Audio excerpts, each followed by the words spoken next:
Chapter 40-48. When he met Mo Lien's slightly puzzled phoenix eyes, Arbor pulled her aside and whispered something to her. He recounted to Mo Lien how he encountered the Clear Sky sect's disciples with the knife-scarred man and his group in Phoenix Woods.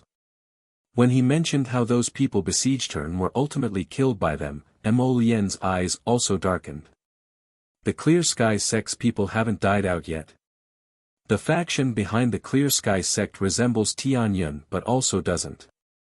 Their Clear Sky sect's several operations don't seem to have much connection with Tianyun. This Clear Sky sect's favorite thing to do seemed to be besieging and killing the little Stoic. She was well aware that the person behind this sect was definitely that old rival who had been plotting against her from the lower star domain to the upper 3 provinces and from her previous life to this life. Say, do you think they've all moved away from their base in the capital's suburbs because the assassination mission in Phoenix Woods failed? The little Stoic asked gravely. The venerable Peach Blossom Immortal shook his head and said sarcastically, I think they'll beat you at your own game and trick you again. The little fellow was smart and understood almost immediately. His eyes narrowed like cold lightning, and his voice was frosty. Will that be the case? Mo Lien also nodded slightly. It should be. The 3 of them looked at each other with tacit understanding and then nodded, preparing to set out for the capital's suburbs under the cover of the night. The little Stoic glanced at the Crown Prince. Did Royal Father call you to the study because of Third Fu's incident today? Prince Mo shook his head. No, something happened with the State Preceptor. The little Stoic involuntarily pursed her lips. She never had a good impression of this Sir State Preceptor. In reality, although this Sir State Preceptor didn't do anything on the surface, he gave off a strange feeling. He seemed like a friend yet also an enemy, and he was very reserved. The Stoic boasted that she was quite intelligent, but she had never understood this person from beginning to end. Mo Lien followed her outside and said helplessly, this matter is related to you. Arbor raised his eyebrows. The Imperial Advisor has been detained by the Sea of Forgetfulness's Long family, Mo Lien said helplessly. He sent a message to Imperial Father. The Sea of Forgetfulness's Long family wants to see you. Arbor was silent for a while. We'll see. Mo Lien and the Venerable Peach Blossom Immortal looked at each other. At the same time, they saw a trace of icy coldness in the little fellow's eyes. Yes, it was indifference. When the Sea of Forgetfulness's Long family was mentioned, the little fellow's heart didn't stir too much. His expression was so indifferent that it made one feel a bit of heartache. Jojo. Arbor said coldly, my mother is no longer here. That foolish woman who was willing to sacrifice her happiness for the family is already dead. I'm not her. Her voice was cold and indifferent. At least for now, she wasn't mentally prepared to meet the Long family. What's more, what does the Long family detain the State Preceptor have to do with her? Was she and Arbor the kind of girl who would come and go as she pleased? Detain the State Preceptor and have her rush over? She would rush over. What a joke. Who was the State Preceptor to her? She wasn't the kind of kind-hearted Virgin Mary who would immediately feel compassion for any cat or dog that was in danger. She silently turned around and walked outside. Mo Lien and the Venerable Peach Blossom Immortal didn't say anything else and followed her outside. Halfway there, the 2 of them looked at each other again. Chapter 40-49. It seemed that Jojo harbored some resentment toward the Long family. But it made sense. That family in the Sea of Forgetfulness, for the sake of this illusory promise of 300 years of marriage, they had really ruined their daughter's lifetime happiness. According to Jojo's protective nature, she would definitely not like the Long family too much. Frankly speaking, the reason why he had repeatedly saved those mere people was because he had promised Senior Xuanji that he would take care of those weak mere people. Apart from that, Jojo and the Long family really did not have much of a relationship. The 3 of them left the Eastern Palace under the cover of night and headed toward the outskirts of the capital. Because they could not confirm the exact location for the time being, they did not use transportation talismans to teleport over. When they arrived near the outskirts of the capital, the venerable Peach Blossom Immortal pondered for a moment before leading them southwest. It was already late at night. On a small hill in the outskirts of the capital, summer cicadas chirped one after another. Xiao Mu, Mo Lien, and Ji Chen stopped at the entrance to an inconspicuous farmhouse's small courtyard at breakneck speed. Here. Arbor looked at He Shichen meaningfully. The latter nodded slightly at her. According to the results of the soul searching last time, the Clear Sky sect's stronghold near the outskirts of the capital is here. An ordinary, inconspicuous farmhouse hidden among the large farmhouses in the outskirts of the capital was indeed well hidden. Arbor's fingers moved slightly. She casually sucked a piece of gravel from the ground into her palm and shot it out with a flick of her finger. Buzz! An inverted bowl-shaped defensive barrier appeared above the farmhouse that had been ambushed by an external force. In the sky above the originally quiet farmyard, a few dark figures also appeared. A hint of a smile appeared in He Shichen's eyes. You've come quickly. Who are you? The other party shouted sternly. Why bother with the pretense? Arbor said indifferently. You've been setting up defenses here for more than a day or two. You've been waiting for us for a long time, haven't you? These people probably did not expect that it would take her so long to find their stronghold after returning to the capital. Ever since she left the Phoenix Forest, she had to run back and forth to the royal school, which took her more than half a month. Such a strange thing shouldn't be within the other party's control. They had probably been waiting for so long that they were getting impatient. The man in black was obviously stunned by Arbor's attitude. It was clear that Arbor and the other two knew that this was a trap, but they still came. How bold! Run! Arbor turned to look at him. Mo Lien nodded. At the same time, she leaped into the air with Yichen. Together, they set up an even sturdier square-shaped defensive barrier around the farmhouse's courtyard. Arbor's lips curled into a sneer. He casually took out 2 divine power beads from his inner world and threw them over without saying a word. Boom! 2 loud sounds rang out. All sound was naturally blocked by the defensive wall. It was still a warm and beautiful night.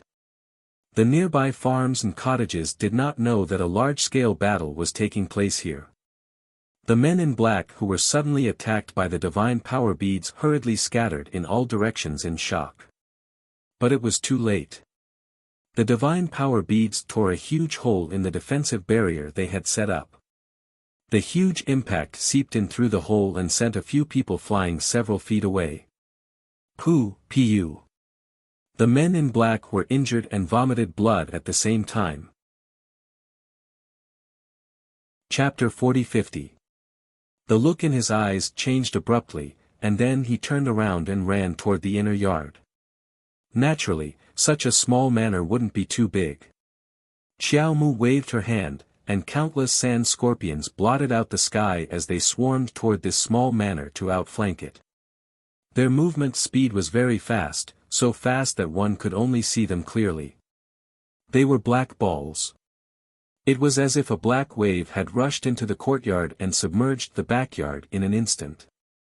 Ah! Ah! Ah! From time to time, there were screams of horror coming from the yard. The hundreds of men in black in the inner yard were now surrounded by a large group of black scorpions like caged birds. The archers who were hiding on the rooftops were also in a state of confusion. They had been waiting here for a long time, and did not expect to see a large group of black scorpions. Bang! The giant sand scorpion king appeared in the group of scorpions. The archers were refreshed. They could not deal with the sea of black scorpions below, but at least the giant sand scorpion king could be everyone's target. Didn't they say that to catch bandits, first catch the king?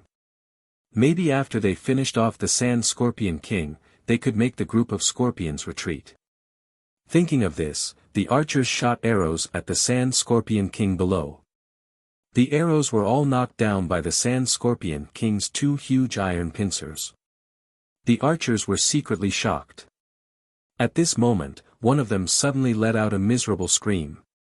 The leader, who was about to scold the man to shut up, looked back and was almost scared out of his wits.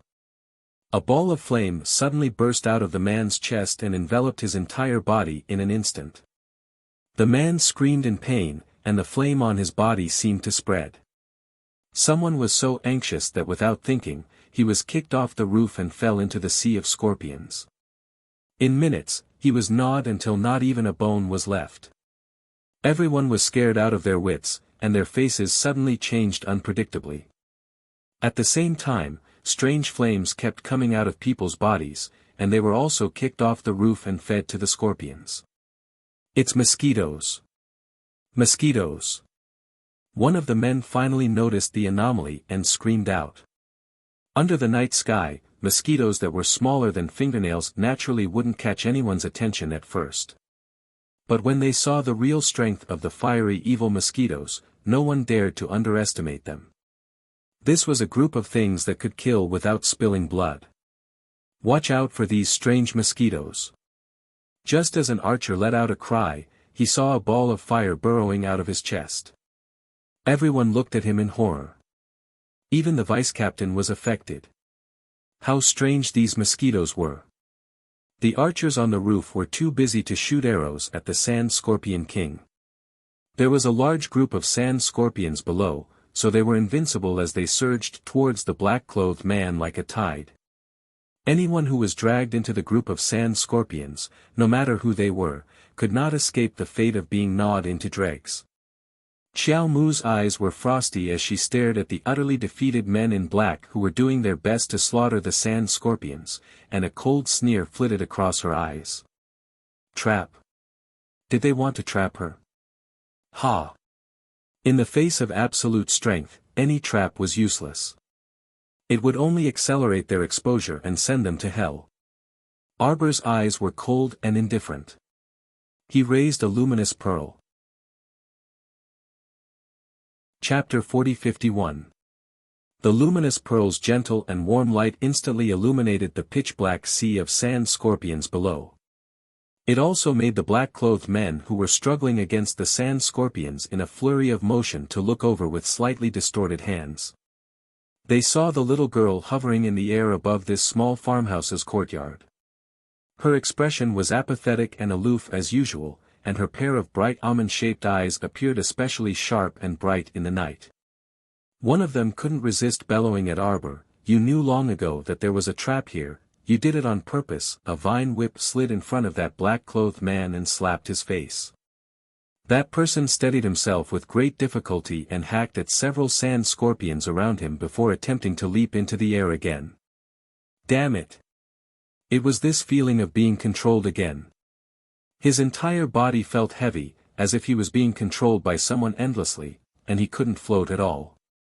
He wanted to float as he pleased inside the defensive barrier set up by Mo Lian and Ma Shichen. He was truly incomparably naive. After failing to float, that person panted loudly and sternly said to his black-clothed subordinates, "Don't panic, gather." When he turned his head to look halfway through, his face instantly contorted fiercely. There wasn't a single person around. Other than the black scorpions that blotted out the sky and covered the earth beneath his feet, there wasn't even half a ghost. His subordinates had all died in the swarm of black scorpions. Looking at the spreading scorpions beneath his feet, that person closed his eyes and instantly felt that the situation was hopeless. His long saber fell into the swarm of black scorpions with a bang. His entire body expanded in a split second, and he swiftly charged in Arbor's direction at a terrifying speed. Even if he died, he had to drag someone down with him. Arbor's bone-chilling gaze stared at the person in front of him, and a faint sneer appeared on his lips. A mantis trying to stop a chariot, how dare you compete with the sun and moon for glory? The little stoic coldly said this and abruptly drew the thunderclap sword from her conscience. The sword streaked across the sky and slashed horizontally in that person's direction at lightning speed. It was as if a hole had been torn open in the void, and the air in this area twisted slightly. The sky was shattered and the night was silent. The man who was being oppressed by the second move of the 9 heavens thunder sword art, 1,000 lightning phantoms, looked at the dark clouds in the sky in horror. He could only watch as the thousands of lightning bolts transformed into sword shadows, carrying traces of the power of thunder and lightning as they swooped down from the sky. Boom! Boom! Boom! She poured all her emotions into this unlucky guy. Before he could successfully self-destruct, his entire body was crushed to pieces by the 1,000 lightning phantasm. His entire body dissipated between heaven and earth. Arbor looked coldly at the scene in front of him. He lowered his head to look at the long sword in his hand that was surrounded by lightning. He slowly turned around and looked at the remaining 3 archers on the roof. The latter had long been scared out of his wits. After a few clanking sounds, the 3 of them threw down their weapons and surrendered with pale faces. At the same time, countless rupturing birds flew in front of them and surrounded them. The 3 archers looked at Arbor in horror as if they were looking at the messengers from hell. In a quarter of an hour, only the 3 of them remained out of more than 500 elite disciples of the Clear Sky sect. What kind of terrifying battle prowess was this? Master completely underestimated this little girl in front of them. She actually tamed so many poisonous insects and creatures. It was simply unimaginable. In the current situation, there was simply nowhere to run. They didn't seem to have any other choice other than to obediently surrender. Chapter 40-52. Arbor put away her long sword and hugged the little white squirrel that had jumped into her arms. She slowly walked in front of the 3 archers and looked at them expressionlessly. What other trump cards do you have? Take them all out at once. They had waited for her for so long in this commoner's little farmhouse courtyard. She didn't believe that these people didn't have a backup plan. Without a backup plan, it didn't seem like a trap set up by her old rival. Once this person made a move, it was very fierce. And after several exchanges, this person should have known long ago that with his abilities, these mere 500 people couldn't do anything to her. He shouldn't have done such a stupid and pointless thing. Mo Lian and Hu Shichen had already searched the entire courtyard. At this time, they came out and shook their heads at her, indicating that they didn't find anything. 2 of the archers suddenly howled and were pulled over by a suction force in the air, landing in Hu Shichen and Mo Lian's hands respectively. Arbor looked expressionlessly at the last archer standing in front of her and asked in a cold and calm voice, still not willing to speak. You. What do you want me to say? That person couldn't stop trembling, clearly scared to the point of fainting. His gaze involuntarily drifted towards his 2 companions. At this time, their souls had already been searched. They sat on the ground like idiots with silly smiles on their faces. With this look, the hairs on this person's body stood on end and he couldn't stop trembling. A soul search was definitely the torture that every cultivator was most unwilling to experience. That person instinctively took a few steps back, his gaze turning from terror to calmness. Immediately after, a faint trace of madness appeared in his eyes. You won't know how Master will deal with you next. His face started to twist crazily. Even if you know how to tame beasts and kill all of us here, you won't be able to escape this inescapable net. Arbor's expressionless appearance seemed to provoke the man in front of her. He shouted harshly, "Why aren't you afraid?" Just now, he had been scared half to death because of those poisonous insects and scorpions. He felt that before he died, if he could see the stoic face in front of him reveal a terrified and uneasy expression, then he would truly be able to die in peace. Arbor's face was cold as he looked at Qin Lai and said, "Are you talking about these seal arrays?" Arbor pointed at the crisscrossing confinement rune arrays that suddenly appeared above his head. A hint of mockery flashed in her eyes. "If that's all you have?" Arbor glanced at him indifferently. "Then you really can't deal with me." Ha ha ha ha ha. That man suddenly laughed crazily. He took out a jade talisman from his bosom and shouted, "What do you know? This farmhouse is surrounded by our people. We just need to wait for someone to send out the signal. Everyone would perish together." Ha ha ha ha ha. He yelled. Then, he looked at the little white squirrel that flew in front of him like lightning and snatched the jade talisman from his hand. It then jumped onto Arbor's shoulder. That person stood dumbfounded in shock. Suddenly, he yelled at the top of his lungs, "Shoot!" When a loud rumble sounded, Arbor raised her hand and created a gust of wind that pulled everyone and all the little beasts into Paradise Planet at an incredible speed. At the same time, the defensive wall that Mo Lien and Qin Lai had set up outside suddenly collapsed. Countless divine stones were concentrated here by the bombardment. Chapter 40-53. The skyrocketing tremors alarmed all the residents in the suburbs of the imperial capital. All the farmers in the village were in an uproar. The lights in every house were lit up. People put on their clothes and looked out of the windows. They saw flames soaring into the sky from the southeast. It was like a fire tornado. Smoke filled the air. Hearing the earth-shattering sounds of battle, the villagers were so frightened that they kept quiet out of fear. None of them dared to go out and look. They all shrunk back into their blankets, trembling in fear. Xiao Yi led several hundred Night Pavilion disciples and surged out from behind the divine stone cannons. They cut down anyone they saw as if they were chopping vegetables and melons, immediately killing the cannoneers who were caught off guard. There were a total of 12 divine stone cannons, all of which were aimed in the direction of the small farmhouse. After the sound of the cannons, the originally fine farmhouse had been razed to the ground. The people who fired the cannons and the guards totaled more than 300 people. They were all surrounded by the Night Pavilion disciples. Student Xiao Yi took the lead and slashed fiercely, directly cutting off one of the arms of one of the cannoneers. With a slap, he slapped him and his weapon to the ground. The Night Pavilion disciples swarmed forward and not only snatched the 12 divine stone cannons, they also chopped down all the black-clothed men who could. The remaining black-clothed men wanted to flee when they saw that the situation wasn't right, but they were also surrounded by a group of armored cavalry. Fong Su rushed over with 5,000 elite Greenwood guards. The crowd spread out and blocked off the black-clothed men's escape route.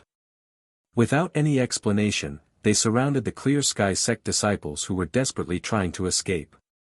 From the beginning of the battle to the end, all the Clear Sky sect disciples were captured and pushed to the center of the encirclement with missing arms and legs. The horses neighed as the red-hot torches were ignited in the whistling night wind. In the pitch-black night, the torches formed a long, continuous dragon that was reflected on the windows of every house. All villagers, listen up. His Highness the Crown Prince is leading the troops to suppress the bandits. Don't be afraid and don't leave your houses for the time being. The bandits have been completely wiped out by us Greenwood guards. You won't be in any danger, Fong Su shouted loudly, his voice reaching all the villages in the suburbs. The commoners, who had been scared half to death, immediately let out a sigh of relief when they heard that the Crown Prince had come to suppress the bandits. Some of the braver ones couldn't help but lean against the window and look out, only to see that under the pitch-black night sky, there was a continuous stream of torches, and the shadows of the crowd were flickering in the wind. When Arbor's figure reappeared in the ruins of the farmhouse, Xiao Yi, who had been waiting for a long time, immediately came forward to greet him. Mo Lien also walked over unhurriedly. When he saw the residence that was filled with devastation, his lips hooked up in an extremely cold sneer. No wonder Jojo was so cautious. Her old rival really knew how to set up a series of traps. Her strategy was different from ordinary people. If someone else were here today, they would definitely be killed by the 12 cannons if they were caught like a turtle in a jar in the confinement rune array. Even if he used all his defensive spiritual artifacts to resist, even if he didn't die, he would still be severely injured. Your Highness, our brothers are waiting outside. Xiao Yi stepped forward and reported, all the Clear Sky sect disciples present are under control.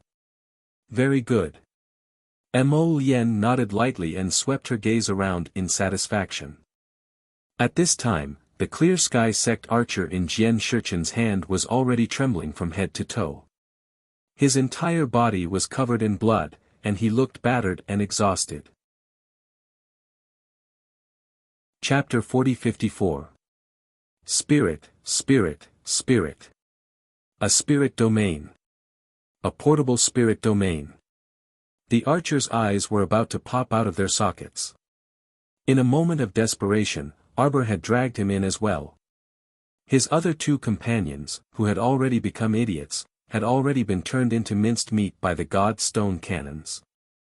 This person's expression was terrified. Just by looking at his expression, one could tell how shocked, anxious, and terrified he was right now. This little crown princess actually had a portable spirit domain. No wonder so many god stone cannons had no effect on her at all. No matter how powerful the god stone cannons were, what use were they if they hit an empty target? They were completely useless, okay? The man took a deep breath. His mind spun rapidly as he thought about how to leak this news. Damn it. No wonder Master had schemed to deal with her so many times but had never succeeded. This time, almost all the remaining forces of the Clear Sky sect had been gathered to launch the last fierce attack. However, they still failed. It wasn't that they were too weak, but that the other party was too strong. The other party actually had a portable spirit domain. No wonder she could summon so many sand scorpions and so many poisonous mosquitoes and birds. Don't kill me. I can tell you that Master has another stronghold here. This person trembled all over and hurriedly said. Do you think I will believe you? Arbor looked at him coldly. She was looking at a corpse. Those who knew about the fact that she had a spirit domain with her were all her own people, or dead people who couldn't speak. As soon as he finished speaking, Hu Shichen pressed down on his head without saying a word and searched his soul as usual. Then, with a wave of his finger, countless wooden thorns with barbs pierced into the man's body and twisted him into pieces. Xiao Yi secretly complained about how cruel it was. Lord Celestial Venerable had destroyed the person to the point that not even a trace of blood could be seen. It was truly an elegant and high-end technique. Let's go. Hu Shichen turned around and nodded at the two. She led them out of the ruins and walked directly into the village. Bang! She kicked open a small courtyard door. Zhe Qin strode inside, and Xiao Mu and Mo Lien followed behind him. Behind them, Xiao Yi and Fang Su also led their people inside noisily. The small courtyard was immediately filled with people.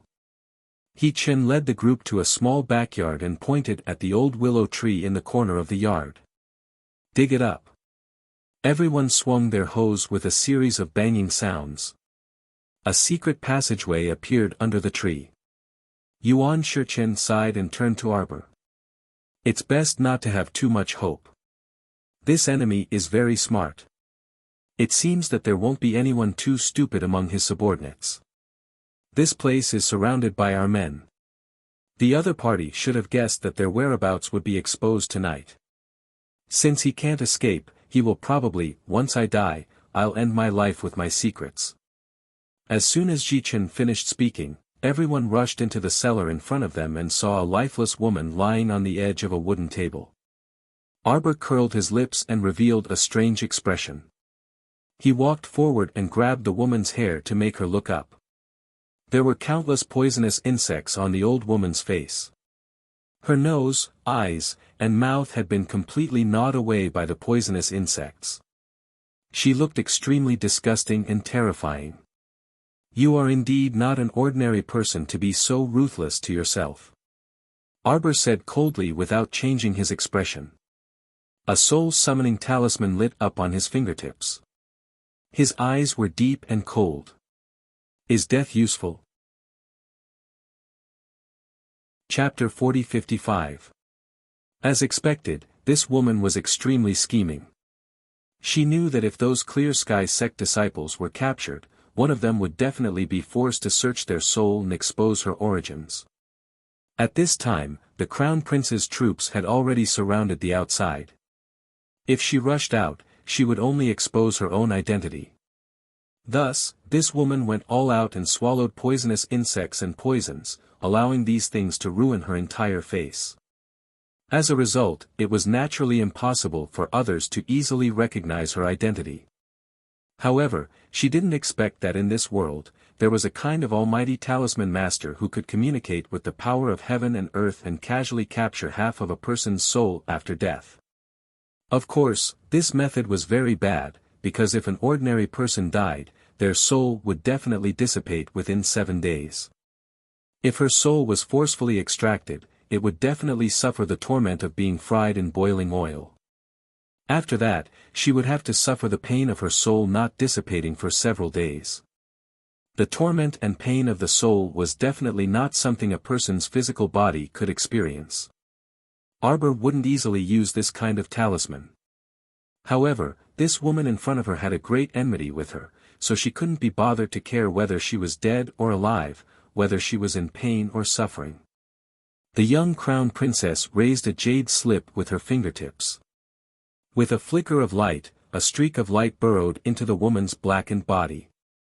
In a flash, an indistinct figure with an indistinct appearance floated up from the old woman's blackened body.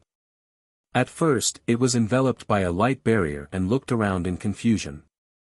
When it saw Arbor and the other two standing in front of it, the soul involuntarily retreated. Arbor looked at her indistinct figure with an incomparably cold gaze and asked in a low voice, "Speak. Who are you, and who is your master?" As soon as she finished speaking, a cluster of ice crystals suddenly jumped out of her fingers and turned into long ice needles. Arbor flipped her hand and pointed the needles at the woman's soul, emitting a faint silver light. Without waiting for the soul to speak, she flicked her finger, and dozens of long needles shot out with a whoosh. Ding, ding, ding, ding, ding, ding. The long needles pierced through the body of the soul and directly nailed the dozen or so soft snakes that had crawled down the walls of the cellar to the ground. "How dare you show off your petty tricks in front of this crown princess?" Arbor coldly glanced at the woman's soul and raised another piece of jade.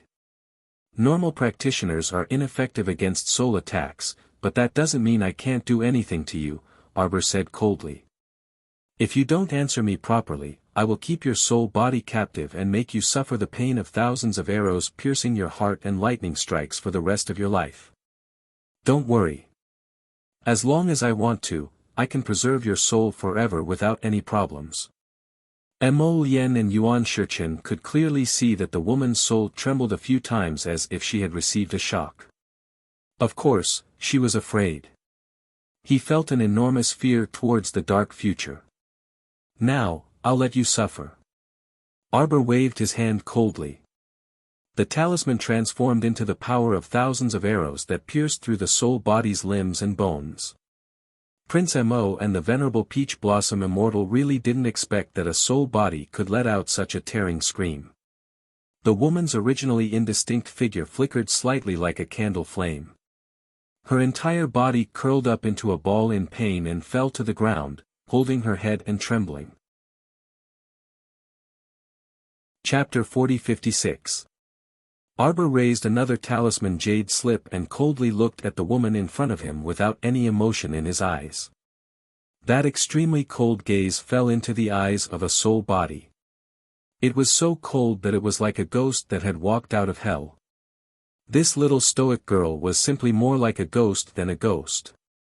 The soul trembled and watched as she raised her finger, seemingly about to activate another talisman attack.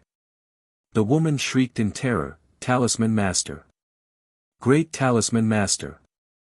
Did Master know what kind of existence she had been chasing after all these years? "You're right." Arbor looked at her indifferently and unhurriedly nodded.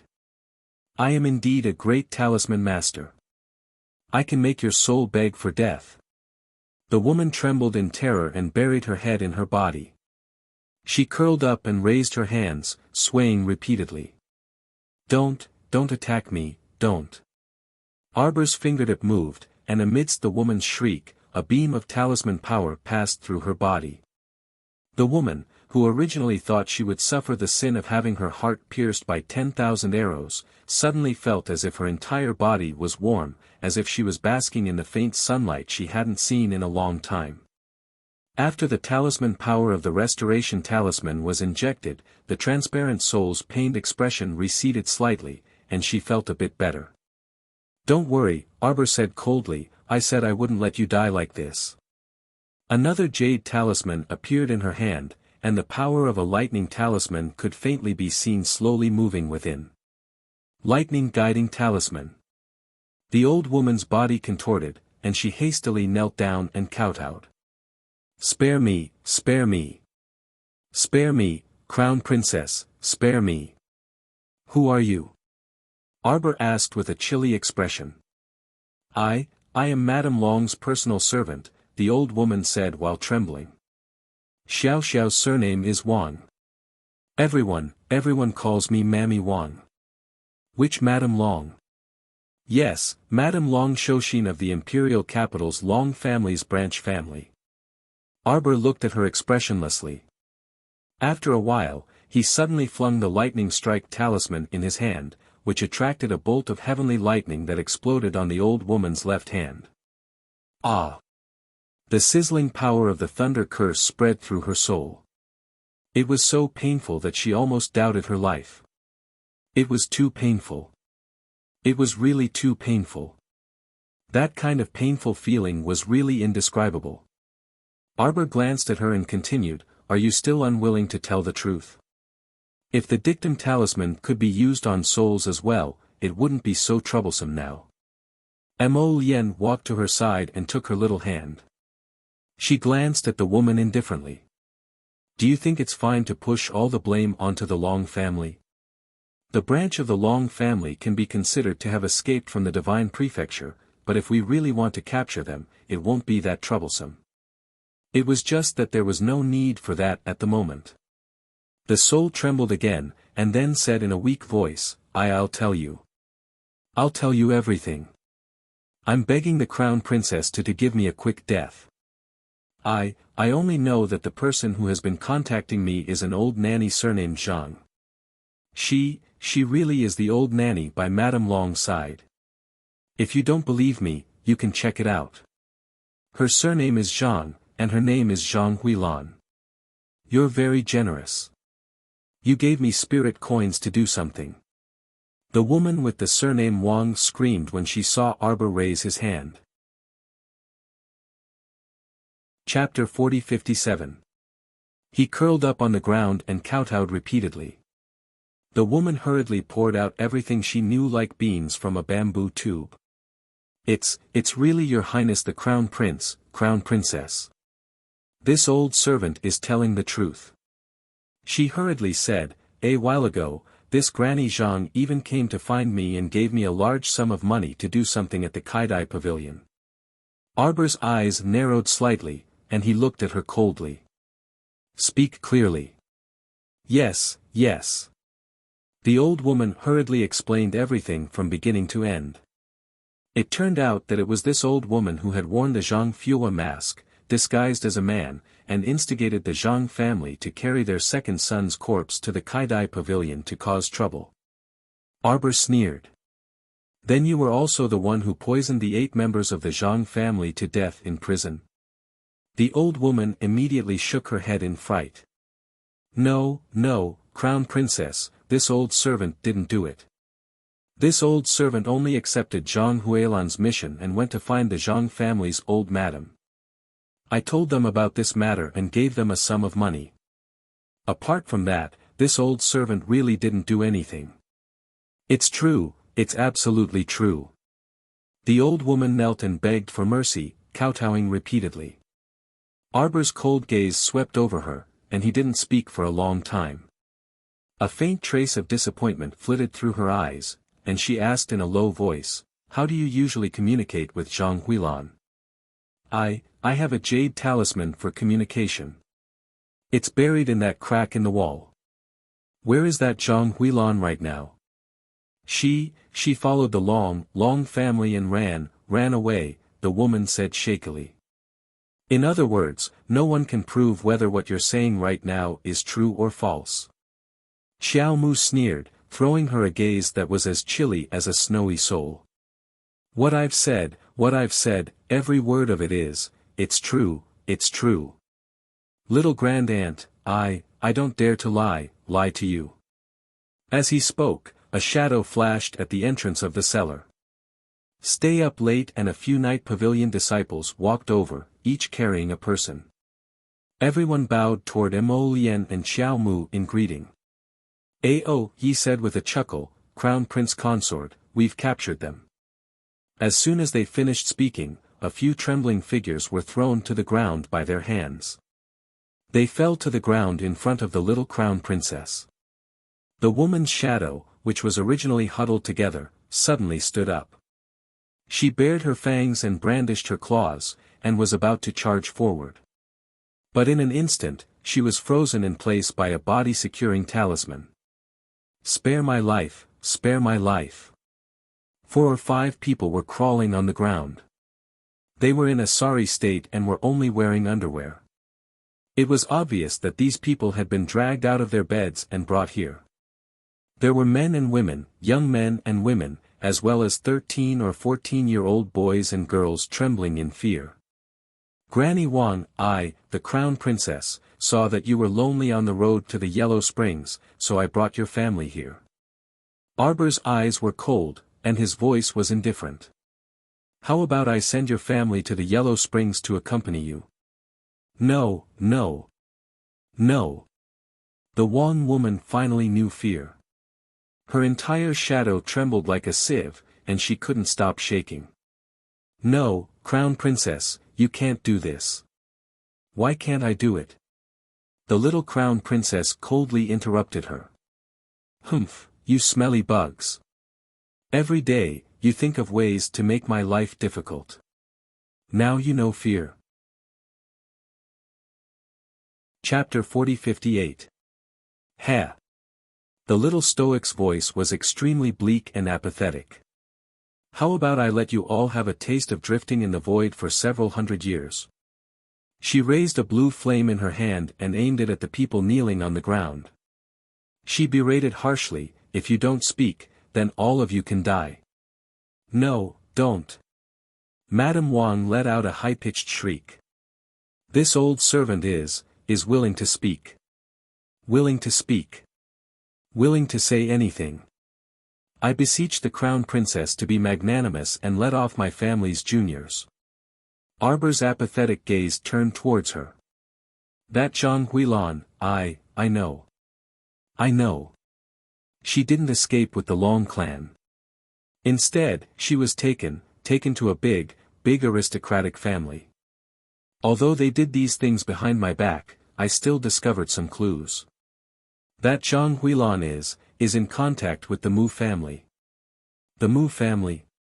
Yes, it's that talisman patrician family, the Mu family." Arbor's eyes narrowed slightly. After circling back and forth for so long, why did it circle back to the Mu family? "Every word I said is the truth.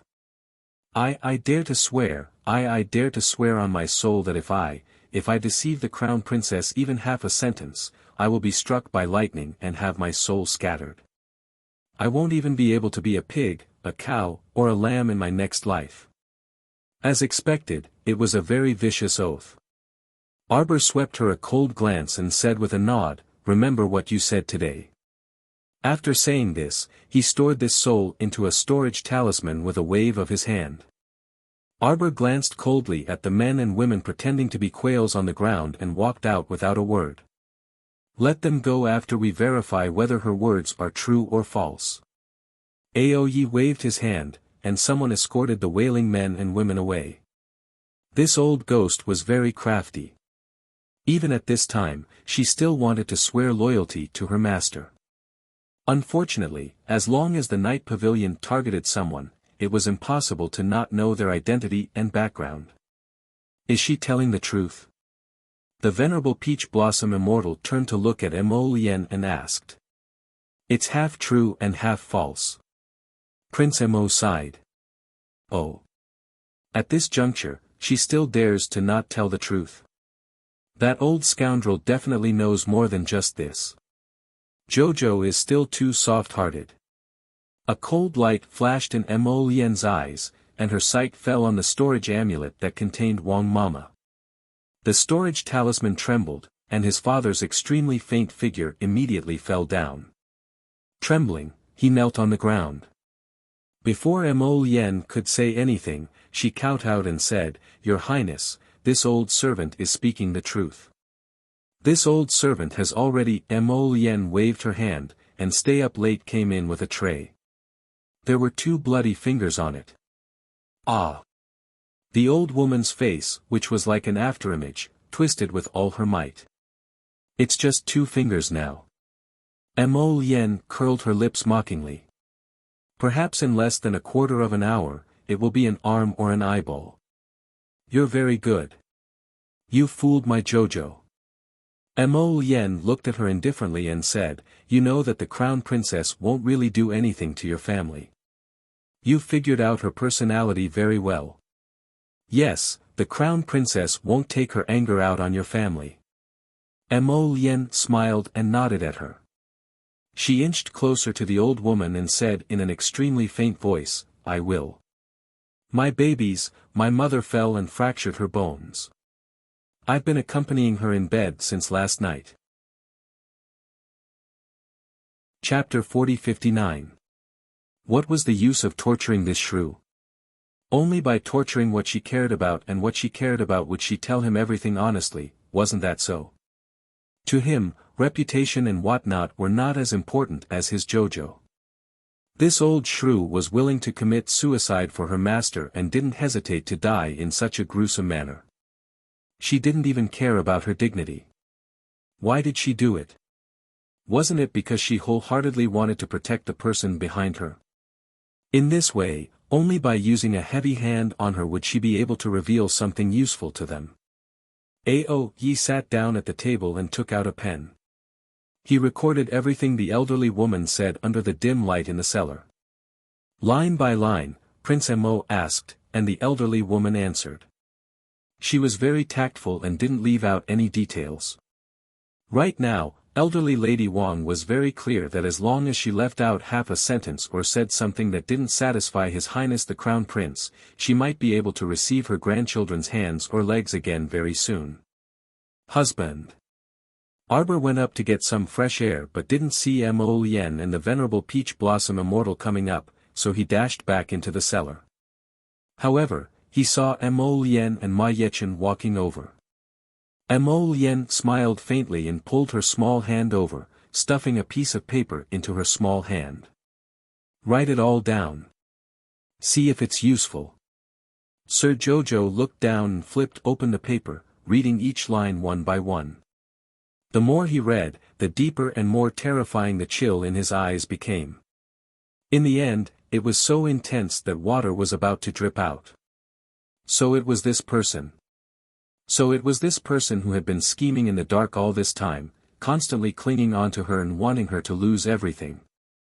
The little stoic looked unperturbed on the surface, but she had already meticulously linked and calculated everything that had happened from the lower star domain to the middle 6 prefectures and then to the upper 3 provinces in her mind. The more she thought, the more apprehensive she became. Her eyes were like ice soul frost pearls, emitting a sharp and cold glint. To think that he had hidden himself so deeply that he had even managed to conceal himself from her time and time again. "Let's go to Mu, reporting to your Highness, the Crown Princess." Xiao Yi rushed over and cupped his hands. The Mu family's main house in the Winter Moon Mountain Forest was attacked by an unknown assassin. The entire Mu family is now resisting the enemy. Eldest young Master Mu seems to have suffered some minor injuries. Arbor was taken aback as he thought, that's right. Brother should have reached sovereign capital a long time ago. Last time, when Tian Yun attacked the Mu family hid in the tunnels.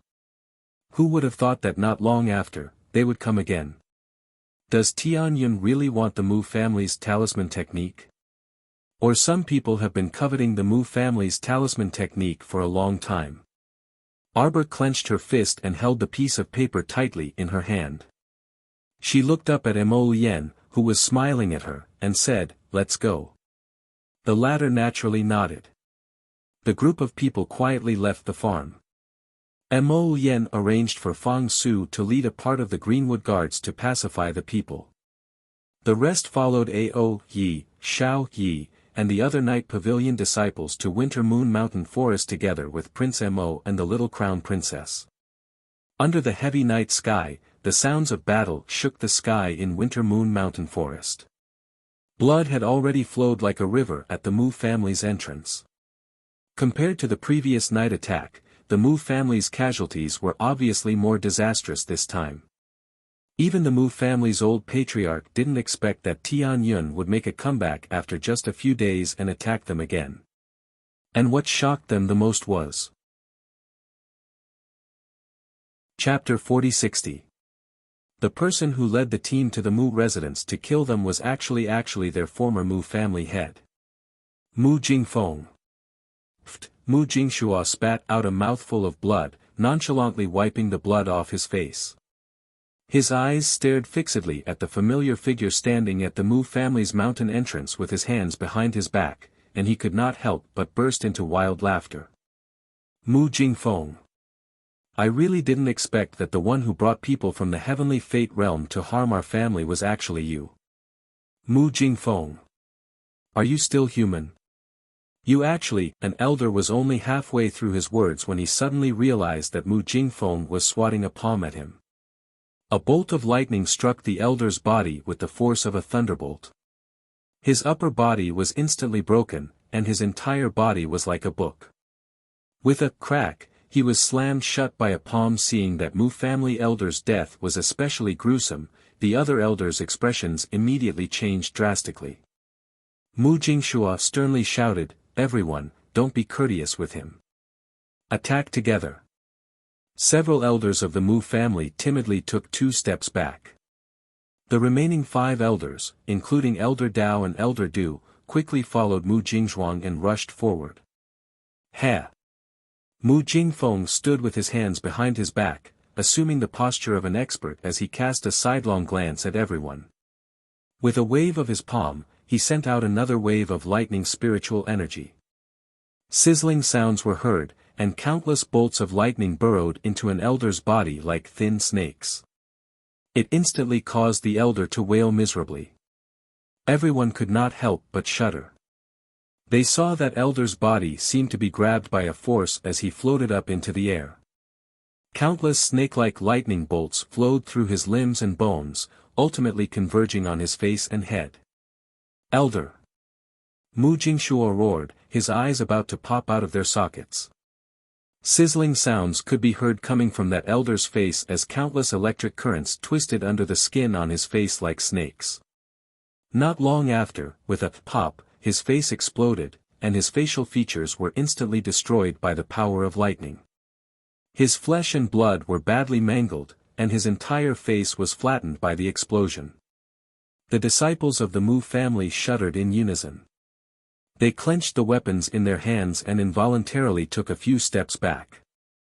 Mu Dongni suddenly jumped up from the back of the crowd and roared in exasperation, "Brother, are you crazy? How could you?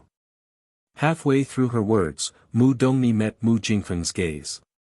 That incomparably cold gaze made her feel suffocated, and she couldn't help but shudder. Terrifying. She had never seen such a heartless and terrifying expression on Mu Jingfeng's face. Was this still the same big brother of the family head who always put the family above everything else and regarded the family as more important than the sky? No. This wasn't Mu Jingfeng at all, right? How could a person change so much in such a short period of time? And what was going on with his body? How could he suddenly stand up and possess such great strength? The power of lightning in his body was also very strange. She remembered that her elder brother had never comprehended the lightning spirit of the 5 spirits before. What was going on? Now, even this child, Xingqian, was no match for his father. She remembered that in the past, Xingqian's strength could absolutely crush her elder brother. Mu Dongni was flabbergasted. She braced herself and could not help but ask, "Big brother. What's going on with you?" Hee hee. Mu Jingfeng let out a very strange laugh. Chapter 4061. It was completely different from the way he usually spoke. Mu Jingfeng's cold eyes stared fixedly at Mu Dongni and the others. Everyone felt their hair stand on end from his gaze, not daring to breathe loudly. "Kill!" Mu Jingfeng suddenly raised his hand and issued an iron-blooded order to the numerous Heavenly Fate members behind him. Everyone from the Heavenly Fate sect was wrapped in diagonally hanging black robes. A crescent moon was embroidered on the corner of each robe with silver thread. Clearly, this was the symbol of one of the Heavenly Fate sect's halls. However, under such circumstances, no one paid attention to these marks. Every member of the Mu family was forced to gather all the strength they could to fight against the members of Heavenly Fate that Mu Jingfeng had brought with him. There was no other reason. If they didn't fight, then they could only wait for death. Mu Jingfeng coldly stared at them, as if they weren't his family but a bunch of weak ants. His lips curled into a mocking and callous smile, and his eyes faintly flickered with two balls of black mist. "Kill!" With that order, all the disciples of the Heavenly Fate sect charged towards the Mu family at an extremely fast speed. Mu Xingqian drew a spiritual fire in his palm and rustled it into the crowd. The fire spirit wall enveloped several Mu family members around him. At the same time, countless blue talismans flew out of Mu Xingqian's body and whooshed forward, forming a thick defensive shield. Insignificant skill. A trace of anger flitted across Mu Jingfeng's eyes, and he suddenly raised his hand and pointed. More than a dozen attack talismans, also imbued with talisman energy, whooshed into the air. They hit the defensive shield in front of Mu Xingqian by a hair's breadth. Under this attack, the talisman arrays on both sides emitted a long buzzing sound. Mu Xingqian's defensive shield was instantly broken by the attack talismans. Mu Jingfeng's maniacal laughter filled their ears. "Ha ha ha ha ha. I did it. I did it. I'm an Earth Stage Great Talisman Master, ha ha ha ha. I've finally become an Earth Stage Great Talisman Master." Everyone's gazes couldn't help but slightly focus. Elder Dao couldn't help but tighten his grip on his weapon. An Earth Stage Great Talisman Master. What kind of terrifying existence was this? In the entire Mu family's several hundred years, the number of Earth-grade Great Talisman Masters could be counted on one's fingers. Mu Jingfeng, that vile spawn, was actually a step ahead of others and advanced into the ranks of Earth-grade Great Symbol Masters. Bastard! A furious roar pierced through everyone's heads. Mu Xingqian clutched his chest, forcibly suppressing a mouthful of blood. Looking back, he saw his grandfather, Mu Tsang, leading more than a dozen Mu family elders, quickly moving towards them.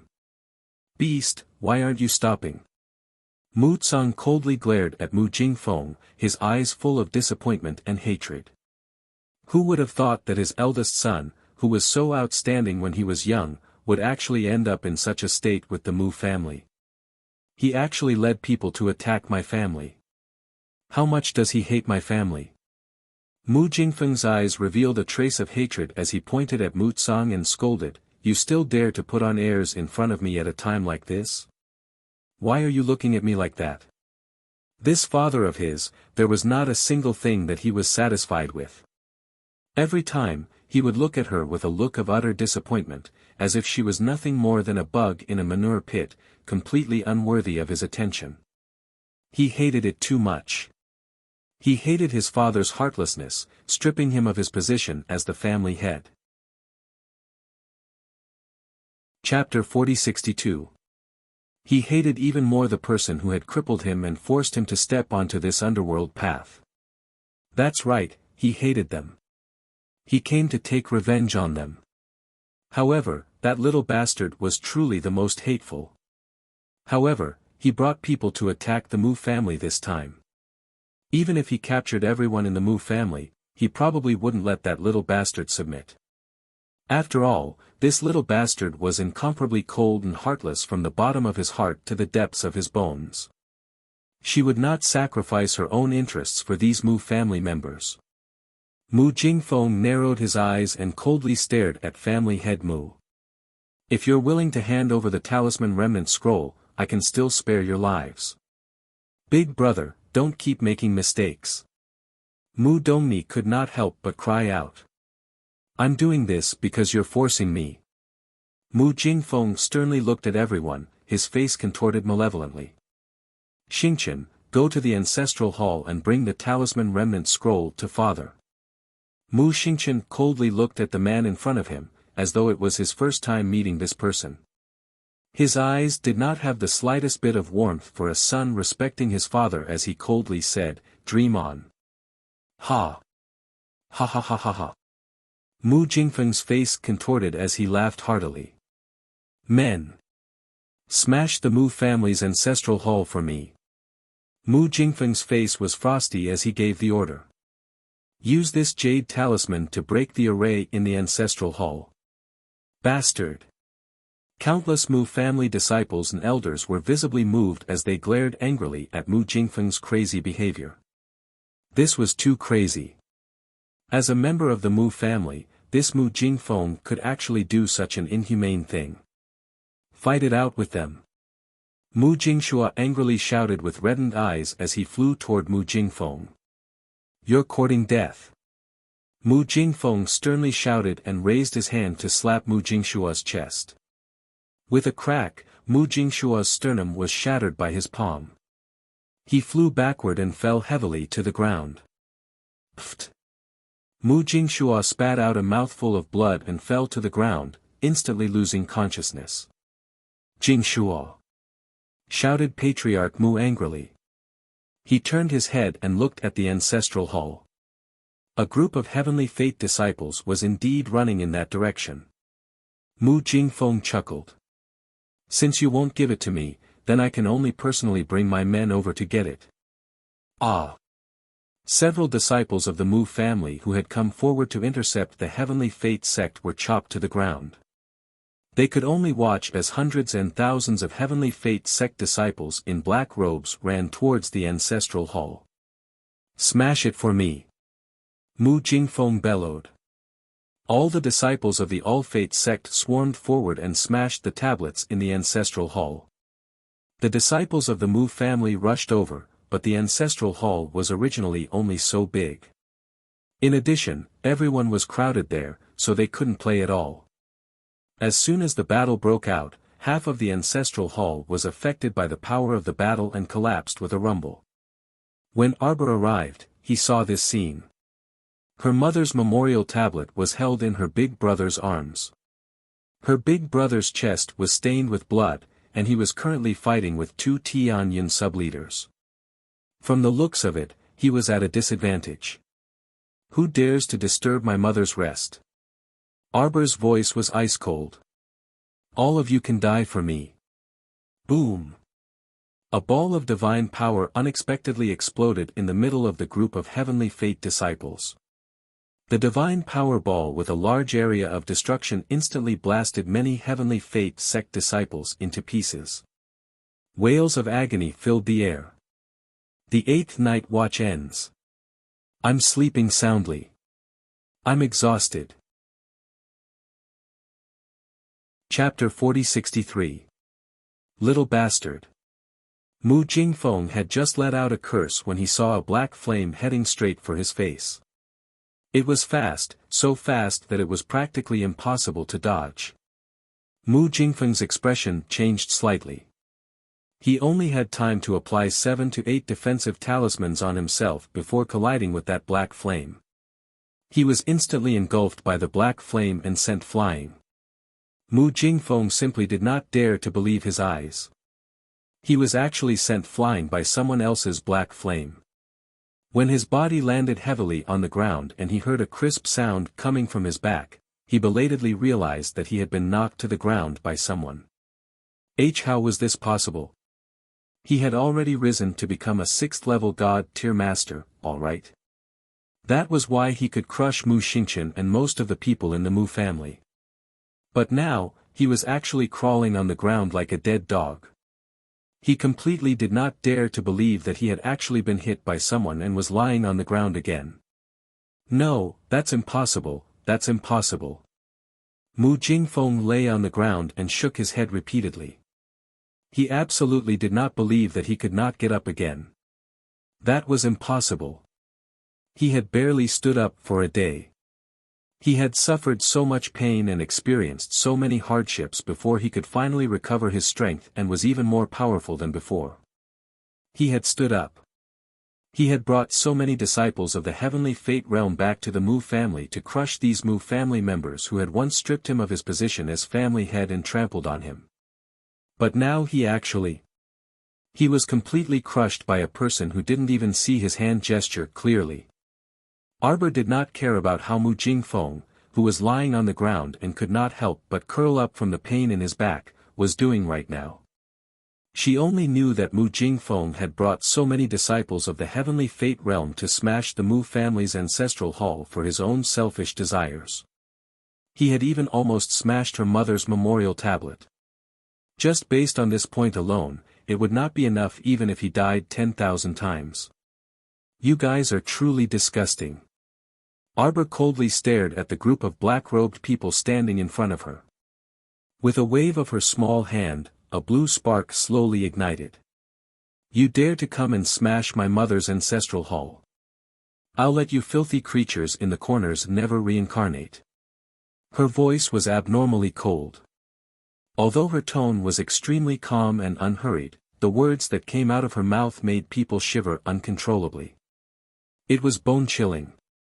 Everyone's hearts couldn't help but tremble slightly, and there was a hint of fear in their eyes.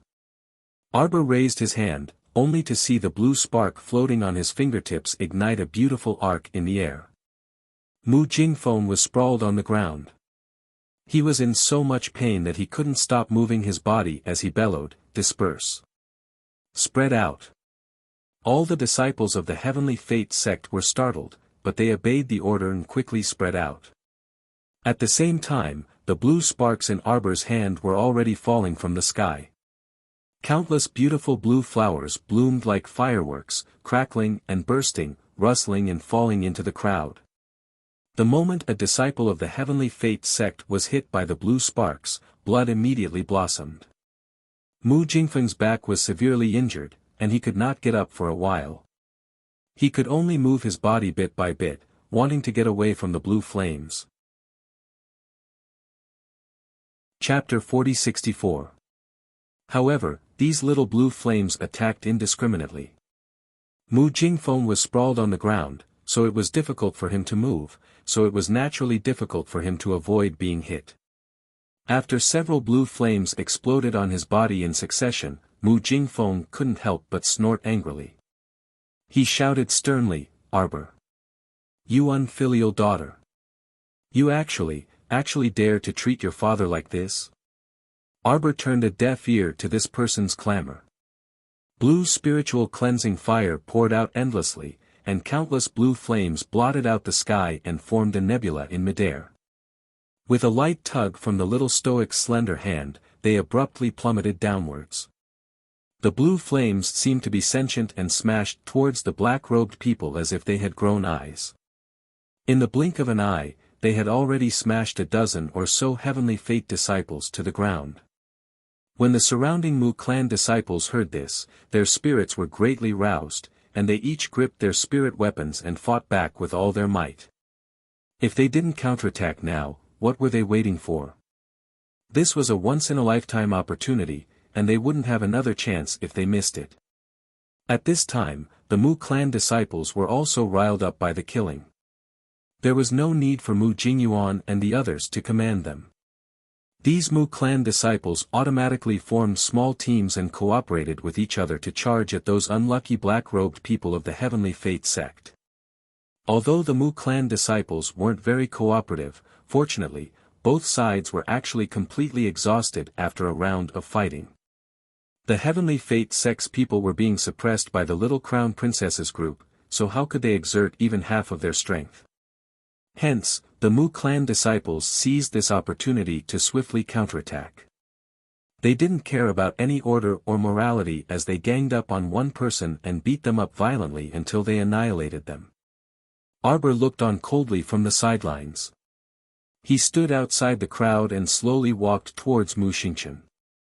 Along the way, not a single Heavenly Fate Sect disciple dared to rush in front of her to court death.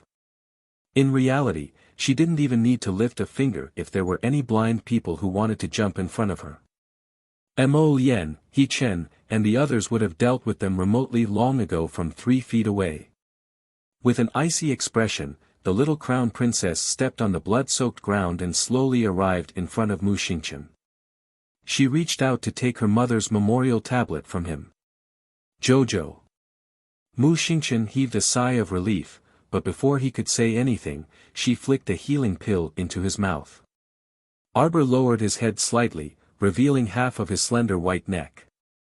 Her eyes were extremely focused as she slowly took out a handkerchief from her sleeve and carefully wiped the 2 drops of blood on the memorial tablet. She carefully cleaned it up and gently stroked the spirit tablet with her small hand. As he turned around, he said coldly with an indifferent expression, "Kill them all on the spot. We don't need anyone alive." Yes.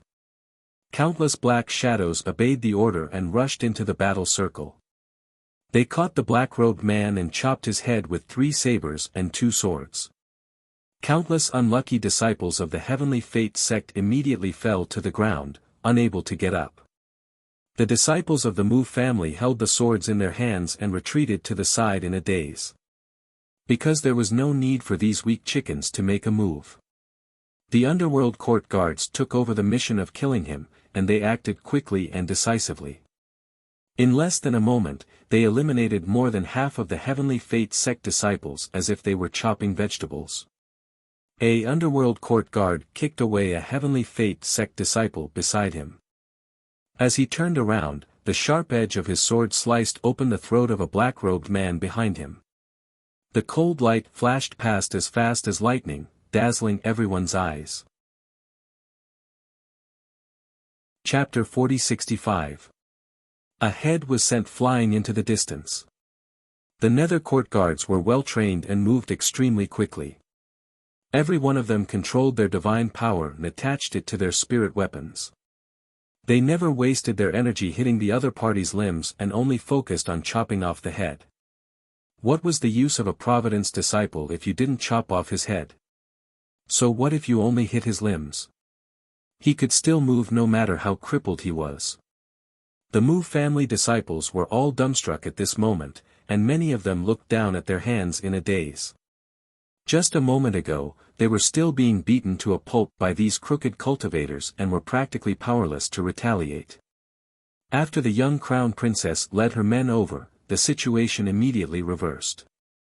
What kind of strength and influence was this? No one wanted to admit that they were weak, but this was the reality. Compared to these well-trained soldiers, their Mu family disciples were truly a sheet of loose sand. No wonder the young crown princess looked down on them back then. When the Mu family elders thought of this, they couldn't help but exchange glances and sigh quietly. Reporting to the crown princess. A nether court guard swiftly arrived in front of the young crown princess and reported with a salute, "The Providence disciples have all retreated to the rear court." After them, Arbor ordered coldly. "Kill them all." "Yes." Arbor looked back at his eldest brother, who was slowly recovering, and said with a nod, "If there's nothing else, come with us." Mu Xingqian nodded and caught up with the little fellow. Mu Xingqian was extremely silent the entire way. If it weren't for the little stoic glancing back from time to time, it really would be very difficult to sense his fluctuating aura. "You're upset." Mu Xingqian maintained his silence, but his tightly clenched fists that were pressed against his sides repeatedly demonstrated how terrible his current mood was. "Because your father brought people to smash the Mu residence and kill the Mu family clansmen." Mu Xingqian abruptly looked up at her, a trace of pain and anguish in his eyes. "Jojo, he's also your father." Heh. Arbor let out an indifferent sneer. After a while, that cold voice sounded in Mu Xingqian's ears. She's not anymore. Mu Xingqian's heart trembled. He glanced sideways at her, only to see an indifferent expression on her cold little face. This was true indifference. There was not the slightest fluctuation in her emotions. It was as if Mu Jingfeng was just a stranger to her. In fact, this was indeed the case.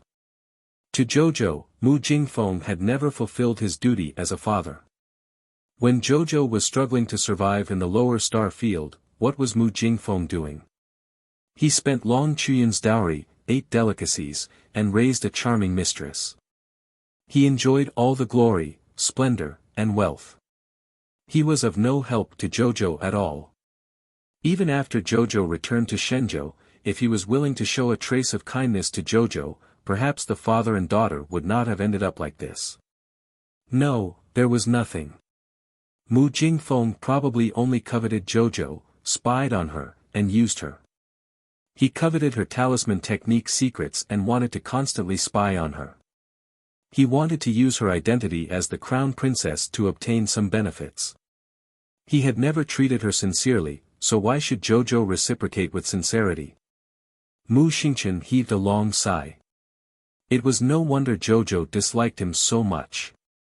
After all, there was a cause for an effect. Everyone chased after the Heavenly Fate sect disciples and flew to the backyard.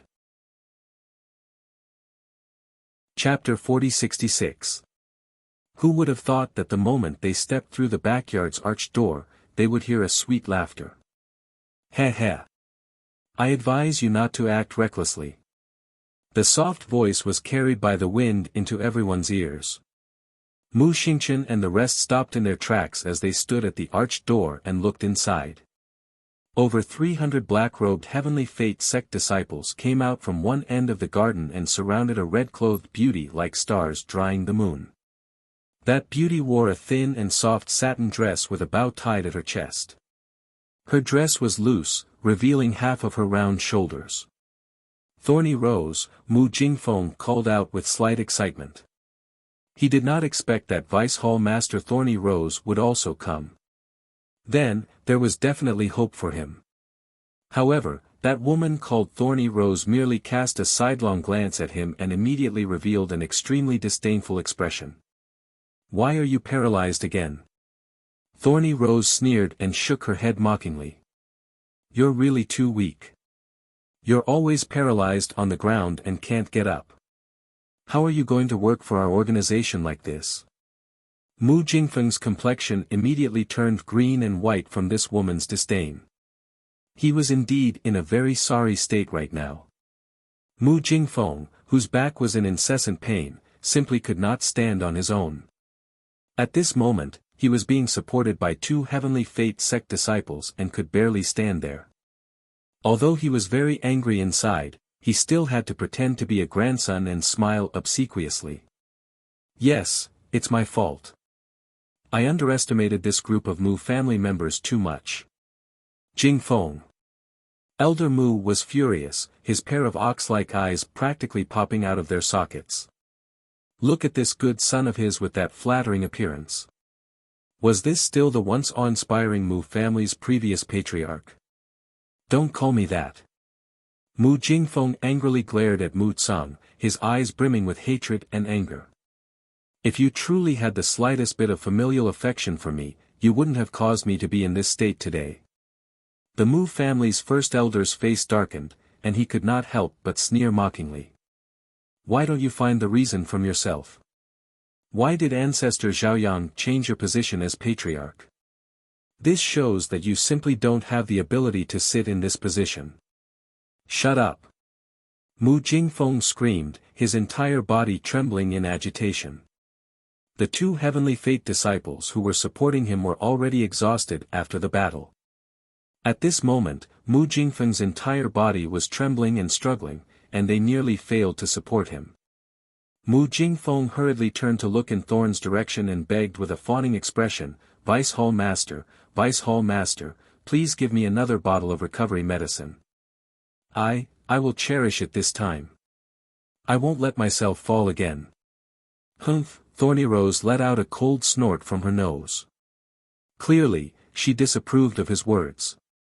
Mo Lien and He-Chen frowned and couldn't help but look at each other. They both had some doubts in their hearts. Recovery potion. From Mu Jingfeng's tone, it seemed to be very magical. However, he and He-Chen were very clear that Mo Lien's attack had completely destroyed Mu Jingfeng's lumbar bones. Logically speaking, if Mu Jingfeng did not have a peerless doctor like Jojo to treat him in this lifetime, there should be no possibility for him to stand up. However, from his words, it seemed that he was very confident in this recovery potion and felt that once he consumed it, he would immediately be able to move again. Please, Vice Hall Master Thorny Rose, Mu Jingfeng flattered. Chapter 4067. For the sake of that bottle of recovery medicinal liquid, Mu Jingfeng did not hesitate to crawl over while trembling in front of everyone, completely throwing his dignity to the back of his mind. The group of Mu family's disciples simply looked at each other in dismay, their eyes revealing disbelief. Was this kind of person really their former family head? Why you? You! Bastard! Elder Mu Tsang was so angry that his face turned slightly pale, and his lips could not help but tremble. Matriarch Mu sighed and walked to Elder Mu's side. She raised her hand and stroked his chest. Old master, don't be too agitated. Mu Jingfeng was now willing to submit to Tianyun. He truly did not care about his own face at all. In front of everyone in the family, his disgraceful behavior was simply unbearable to watch. She stepped on Mu Jingfeng's head, which was lying in front of her, with her bare feet. All right. Seeing that you're so tactful, I'll give you another chance. Thank you. Thank you, Vice Hall Master Tu Wei. Mu Jingfeng raised his head in pleasant surprise and reverently held up the other party's foot with both hands. Arbor expressionlessly watched everything unfold before him. He was unlike the other Mu family members, whose eyes revealed resentment, anger, shame, and humiliation. She did not have any expression and merely watched indifferently from a bystander. She watched as this stinking bug consumed the medicinal liquid that the woman threw to him. She watched as he ecstatically poured it into his mouth. She watched as his body curled up in pain, rolling back and forth on the ground while howling angrily. She watched as he carelessly gnawed on the soil in the garden like a pitiful bug. His fingernails dug into his skin, until his palms were drenched in blood and not a single piece of flesh was left intact. In the end, the disheveled Mu Jingfeng finally stood up. However, his face seemed to have slimmed down and aged quite a bit. His entire person was even more emaciated. Arbor shook his head. This recovery medicinal liquid should be one of the improved medicinal liquids produced by Tianyun. Due to the black crystal controlling their consciousness, as long as their heads weren't chopped off, their bodies could still twist and shake no matter how serious their injuries were. Even if it couldn't walk upright, it could still crawl like a snake or twist like a worm. This kind of recovery medicine was a kind of medicine that allowed the members of the Sky Fate organization to get up, no matter how serious their injuries were. It sounded miraculous, but it was only a kind of medicinal liquid that treated the symptoms but not the root of the problem. A body that had recovered so quickly. Had it really recovered? Not at all. For example, Mu Jingfeng's back had suffered such a serious injury. Would he really recover after taking the recovery medicine? No, his bones were still broken, and his meridians were still in a mess. This kind of medicinal liquid only allowed him to have a final radiance of the setting sun for a short period of time. To put it bluntly, he was depriving Mu Jingfeng of his 5 senses and 6 senses. His nerves could no longer feel pain. He was no longer human. Previously, when she saw Mu Jingfeng struggling on the ground, she had been giggling non-stop. Now that she saw Elder Mu Tsang's face full of anger and wanted to surround them with people, she could not help but sneer. I advise you to take a good look before making a move. This woman smiled at Elder Mu with certainty. She then waved her hand and had people escort the group of women from the rear residence forward. Chapter 4068.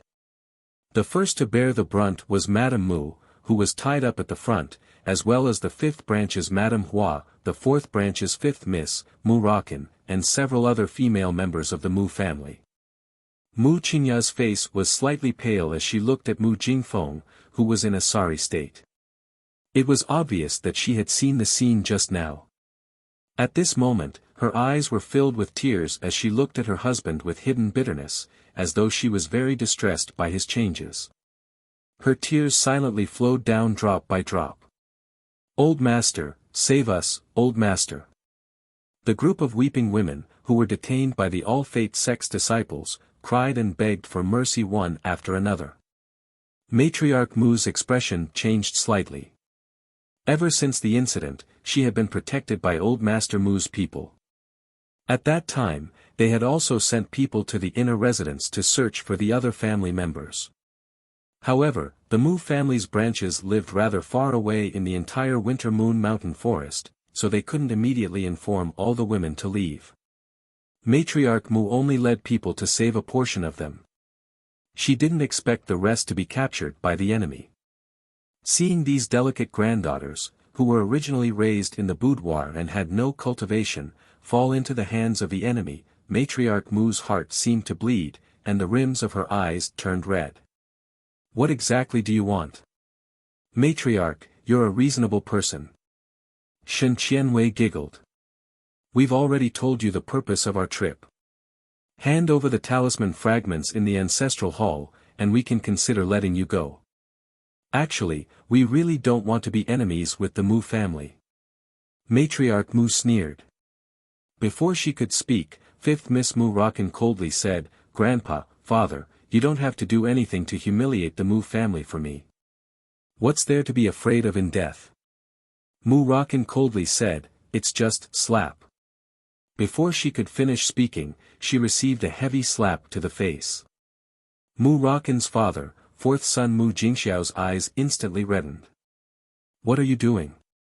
Mu Qingya sobbed softly and looked at Matriarch Mu with tears in her eyes. "Mother, don't worry about us.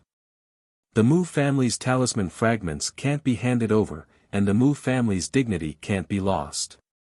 It's our honor to die for the Mu family." Slap. This time, the heavenly fate disciples who were grabbing the women became even angrier.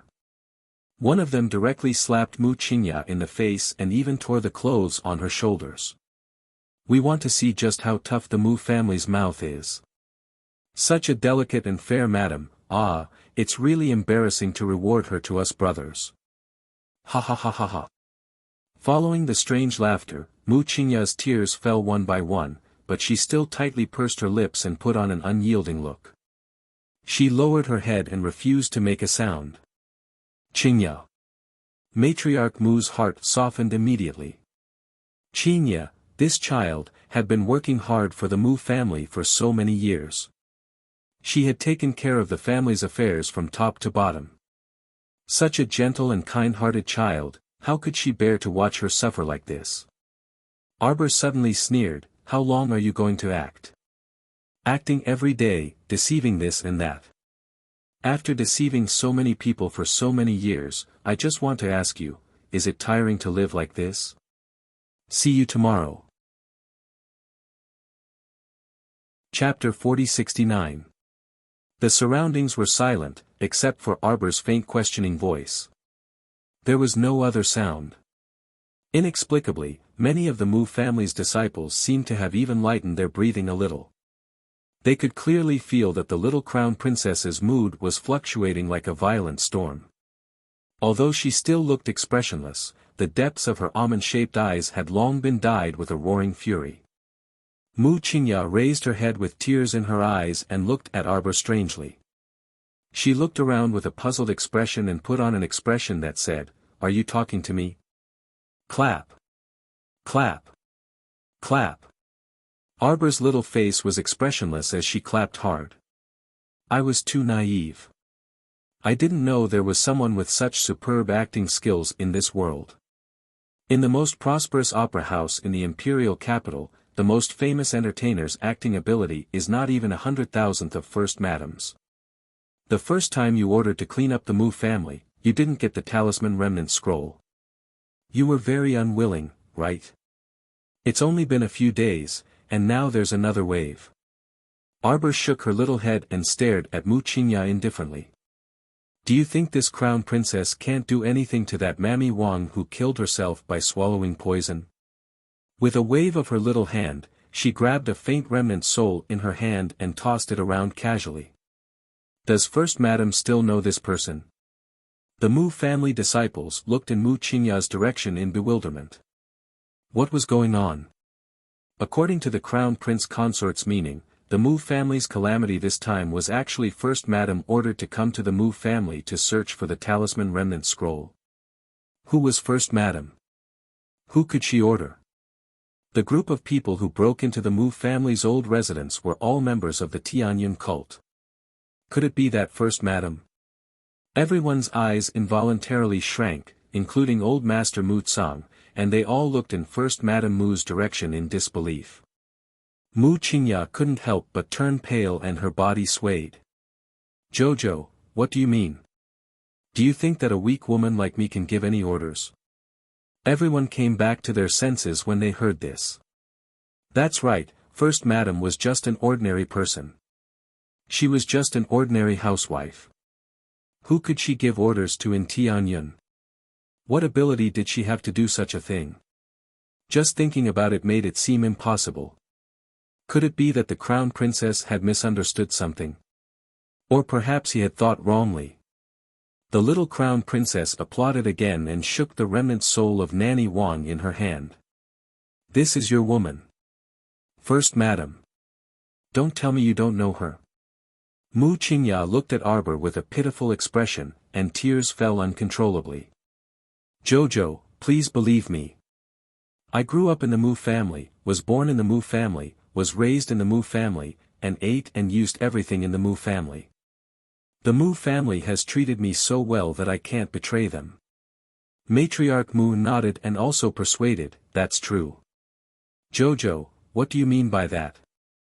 First Madam's wife is just a weak housewife. What orders can she give and who can she order to do things? Husband. Arbor rolled his eyes, looking like he couldn't be bothered to say more to them. Mo Lien couldn't help but want to laugh. She walked up and held her little hand. Chapter 40-70. The little girl had said less than 3 sentences, but she already felt like she had said everything she wanted to say. It was really funny. Mo Lien turned to look at Madame Mu and said in a low voice, "Bring her here." Soon, an old nanny in green clothes was gagged. Her shoulders kept twisting as she was pushed and escorted over. Mu Qingya glanced at the old woman, but her expression didn't change at all. Her gaze toward Xiao Mu was still gentle and benevolent, but it also contained a bit of helplessness and bewilderment. It was as if an elder could unreasonably condone the younger generation's unreasonable behavior. She sighed softly. Nanny Chiu, who was beside her, glanced at the little crown princess but didn't say anything. The maid, Song Lu, couldn't help but yell angrily, "Crown Princess, our madam is so good to you and always thinks of you. She doesn't dare to neglect you in anything. How can you do this? Can you just find 2 old maids who are not familiar with her to slander her? Since we've brought them here, it means we have complete evidence." Aoyi kicked the nanny in the back of her knee, causing her to kneel on the ground in pain. She flopped and fell at Arbor's feet. Madame Mu should be very familiar with this Zhang Huilan. Aoyi smiled faintly and kicked the woman. "Madame Mu, why don't you take a closer look?" Madame Mu's expression was cold. She glanced at Nanny Zhang from the corner of her eyes and shook her head. "I don't know this person and I don't know what you're talking about." Arbor looked at her with a frosty expression for a long time before saying faintly, "You've already exposed your identity." Tianyun, Fei Tian, Hall Master, Mu Qingya. Xiao Mu tossed a confession certificate in front of her, allowing it to flutter to Mu Qingya's feet. "What nonsense are you talking about?" Song Lu was furious. She pointed at the sharp blade pressed against her neck. Don't you see what this is? Tian Yun's people broke into our Mu clan and captured us, but now you, stop acting. Mo Lien interrupted Song Lu's words and did not even look at the other party. He stared at Mu Qingya for a long time before nodding with a smile. The Hall Master of the Soaring Heavens Hall is indeed very capable. You didn't waste your years of painstaking effort and hiding in the Mu family. Zhang Huilan is the spy you placed in the Long family. I've always found it strange. When did the Long family branch in the imperial capital surrender to the Heavenly Fate Empire? So it turns out that everything is related to your operation. Mu Qingya looked at Mo Lien in astonishment. She tightly gripped the handkerchief in her hand, and with tears in her eyes, she asked in confusion, Your Highness, why do you say that? Stop pretending. Xiao Mu was so disgusted by her that she abruptly pulled her husband behind her. She glared at Mu Qingya in disdain and said, Don't use your little white face to look at Xiao Qiao's lotus. It's disgusting. Nanny Qiu supported Mu Qingya, who was on the verge of collapsing, and said in a low voice, Crown Princess, please be careful with your words. Ever since you returned to the Mu clan in the Divine Province, ask yourself honestly, has Madame Mu ever mistreated you? Madame Mu treats your mother with the utmost sincerity. Even biological sisters can't be better. Nanny Qiu said coldly. Chapter 4071. Do you know that First Madam even used the Yen Xing technique to curse Long Shouxin, the head of the Long family, for your mother's sake? How could she be the head of the Tianyun Hall? How could she help the Long family escape from the capital? Crown Princess, you have a deep misunderstanding about First Madam, Nanny Qiu said in a deep voice. I know that I can't explain it to you in a short time.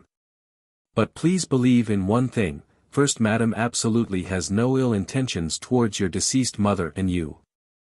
Keep pretending, keep pretending. Arbor's lips curved slightly, as if there was a crack at the corner of his mouth, and he smiled eerily. Mu Qingya, why don't we put all the things you've done one by one? Let's start with Shi Huixin being your scapegoat. What do you think? First Madame Mu slowly raised her head, looking as gentle as ever. Although there was a knife on her neck, half of the clothes on her shoulders were torn, and her hair was a little messy, her eyes were clear. She still looked like the calm First Madam who was standing in the back hall of the Mu family's courtyard, and the madam in charge of the whole family. Arbor's eyes flickered, and he couldn't help but applaud her elegant demeanor. Mu Qingya, you probably didn't expect that a little girl from a small village in the Lower Star region would be out of your control. When you found out, you suddenly felt that everything was out of control and deviated from the original track. There was no way to set things right. Arbor tilted his head, and there was a hint of a smile in his eyes. He looked at her and said word by word, I, Arbor, have returned to the Divine Land. The disciples of the Mu family fixed their eyes on the little Crown Princess and stared at her deeply. For a moment, they felt speechless. You've been scheming against me since the first day I set foot in the Divine Land. It's not what you think. Xiao Qiao, you truly have a deep misunderstanding about me. Mu Qingya wiped the corners of her eyes with a handkerchief. She wanted to explain herself, but Xiao Mu cut her off. I didn't misunderstand you. When I learned that you were the Hall Master of the Heavenly Fortune Soaring Heavens Hall, who I've only heard of but never seen in person, I was shocked. Xiao Mu turned around and suddenly smiled sweetly at Mu Qingya. Her smile was unhurried, like a snow jade lotus that had suddenly bloomed. It was cold and exquisite, making it nearly impossible for people to avert their eyes. I went through all the things in my heart. Mu Qingya pointed at her heart and said slowly, You're really amazing. I've suspected you more than once. But every time, you managed to escape successfully. You gave me the feeling that you're a perfect person. Gentle, skilled, noble, and even flawless.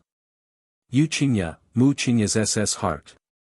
Mu Qingya looked at her with tears in her eyes. Tears fell one after another, and she reached out to cover her heart. Shizas. You and I both know Shi Huixin's identity very well. Xiao Mu gazed at her deeply. The probability of pulling off so many petty tricks under the nose of the matriarch of the household who has been managing the Mu clan for so many years is practically zero. Chapter 4072. Shi Huixin could actually bring that fake Xiao Yingchun back to the Mu family. This can only mean one thing. Arbor looked at Mu Qingya expressionlessly. You knew. You knew from the beginning. No, you should know very well whether it was true or not. Arbor looked at her silently and stared at her deeply. From the beginning, Shi Huixin was just a small chess piece in your hand. It was you who wanted to ruin this old consort's reputation. It was you who manipulated that fake Xiao Yingchun behind the scenes and let her enter the Mu family smoothly. You even arranged for her to step into the social circle of the nobles. Her pitch-black eyes fell into the depths of Mu Qingya's rippling eyes. They swayed like two crescents of clear spring water, chilling to the bone. At that moment, she seemed to see that person in the little girl. Cold, elegant, and incomparably arrogant. She humbly crawled at the feet of that person and listened to others telling her that this was the eldest miss of the Long family and the future mistress of the Mu family. That woman's clear and frosty eyes fell on her. At that moment, she felt as if she had fallen into the depths of the dust, so weak that she was even less than an ant. To be honest, she really hated this feeling of having to kneel and look up to others. She hated it very, very much. Mu Qingya's memory flowed slowly with the waves and finally stopped at a certain point. Nanny Chiu bowed to her and whispered, "Madam, concubine Shi has already brought her here according to our arrangements." Madame Mu curled her lips and revealed a faint light in the corners of her eyes. Tomorrow, at the banquet at General Zhongli's residence, Mu Qingya stroked a soft strand of hair by her temples. "I'm not feeling well tomorrow." "Yes, madam." Nanny Chiu smiled faintly and bowed 2 steps back. "Then tomorrow, let that idiot take that fake to General Zhongli's residence to meet the nobles in the imperial court." Mu Qingya nodded faintly and said softly, "That's good." Mu Qingya looked at the arbor in front of her indifferently. She was lost in thought for a long time and didn't say anything. Her eyes revealed a faint sigh and a faint sadness. "All of this is just your guess," Mrs. Mu said softly. "How can you prove that I did such a thing? Jojo, if I do this, what good will it do for me? Child, it's not good for your health to think too much." Arbor ignored her and continued, "After that, I returned to the Mu family. On the surface, you seem to take care of everything and treat me and the crown prince respectfully. Do you need me to remind you of what you did behind my back? What did I do?" Mu Qingya looked at Arbor innocently and couldn't help but laugh at herself. "I didn't do anything, okay? That Xiao Xing is one of your people." Arbor coldly said, "As soon as I entered the Mu family, you started to make things difficult for me." "Crown Princess."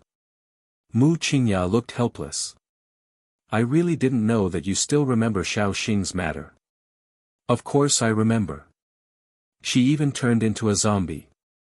She turned into a zombie and almost attacked my people." Mu Jingfeng, Arbor pointed at the dumbstruck Mu Jingfeng. "Mu Jingfeng even tried his best to absolve you, saying that this matter had nothing to do with you." Chapter 4073. But how did a perfectly fine person suddenly turn into a corpse in the woodshed? There's no need to say how many improved potions the Hall Master of Tianyun Soaring Heavens Hall has, right? Is what she said true? Mu Jingfeng finally regained his senses. His hair was disheveled and covered in blood as he stared at Mu Qingya, who had a knife at her neck. Is what she said true? Of course not. Mu Qingya let out a long sigh. I'm just a weak woman. How can I be the Hall Master of the Heavenly Fortune Club?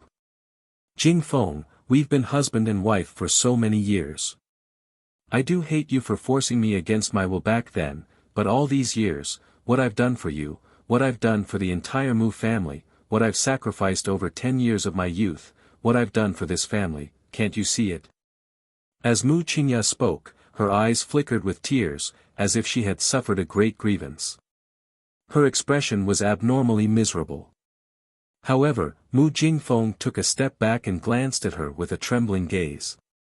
He realized that he really couldn't understand this wife of his who had shared a bed with him for so many years. Old master, old madam. Mu Qingya looked at the two elders with tears in her eyes. Even you two believe it. You believe that I'm a member of that evil cult. You believe that I, Mu Qingya, have done anything to let down the Mu family?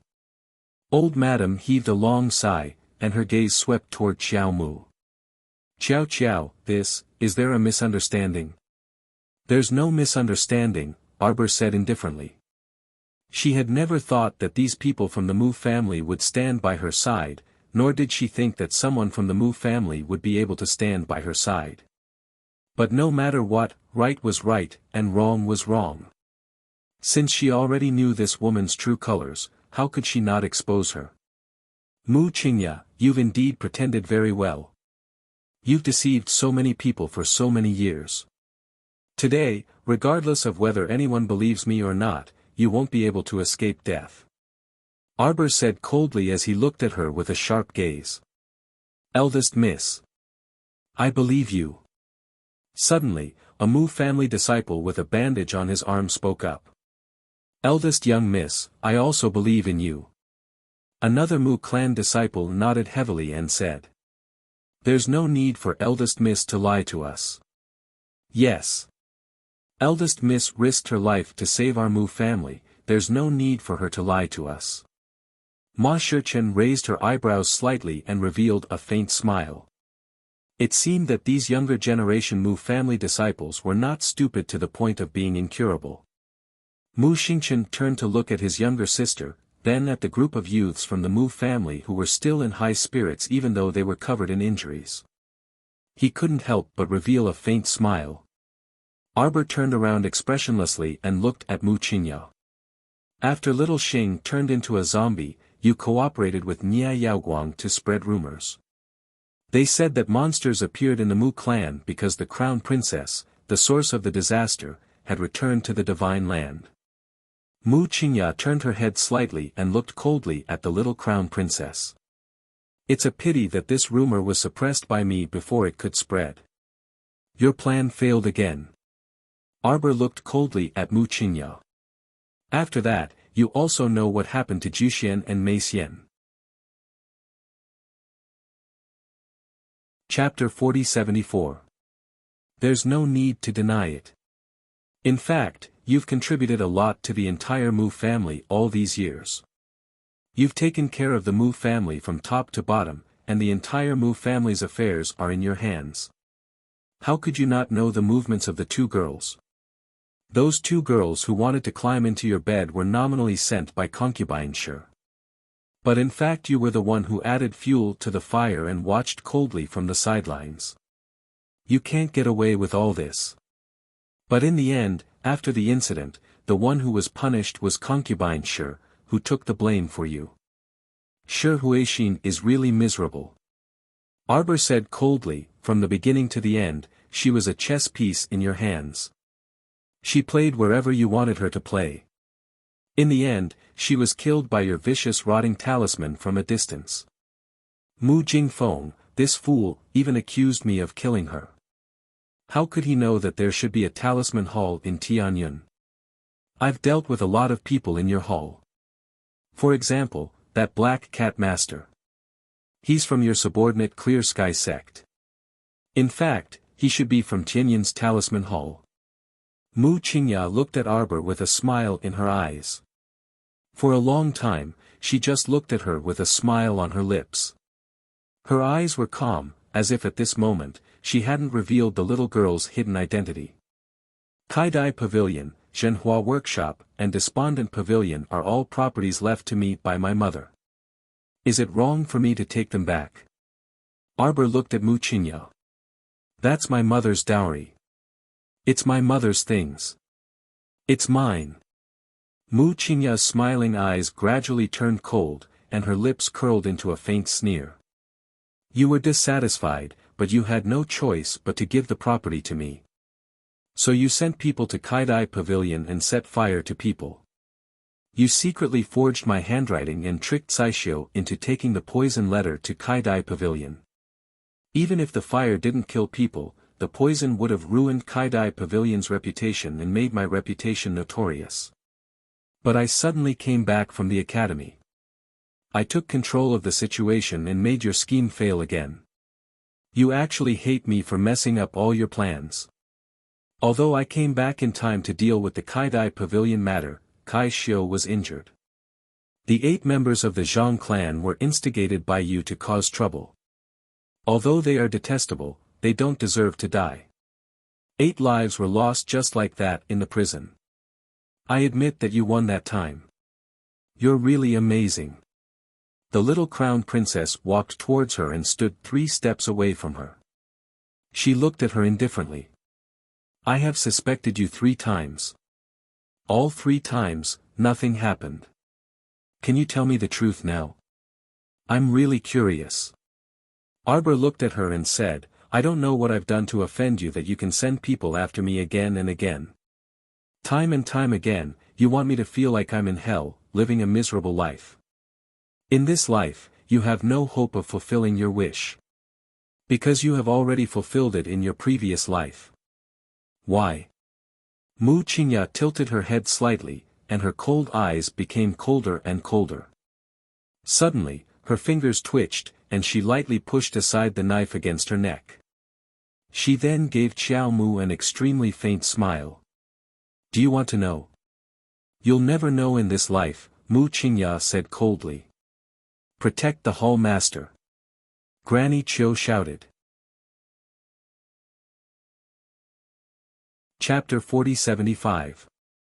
The disciples of the Heavenly Fate sect rushed toward Arbor and tried their best to protect Wuxia and the others as they retreated. From the looks of it, they probably didn't care about anything else and wanted to retreat immediately. Song Lu stood in place in shock, as if she hadn't recovered from the shock of Madam is the leader of the Heavenly Fate sect and was pushed to the ground.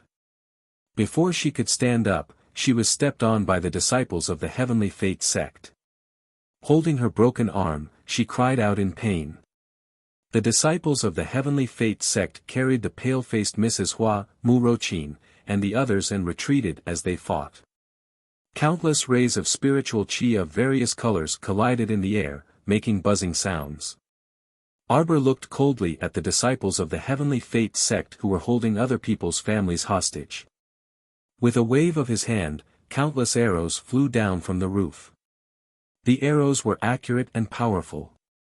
Each arrow pierced through the neck of a disciple of the Heavenly Fate sect, knocking them to the ground and killing them instantly. Wuxia said coldly, use them as shields.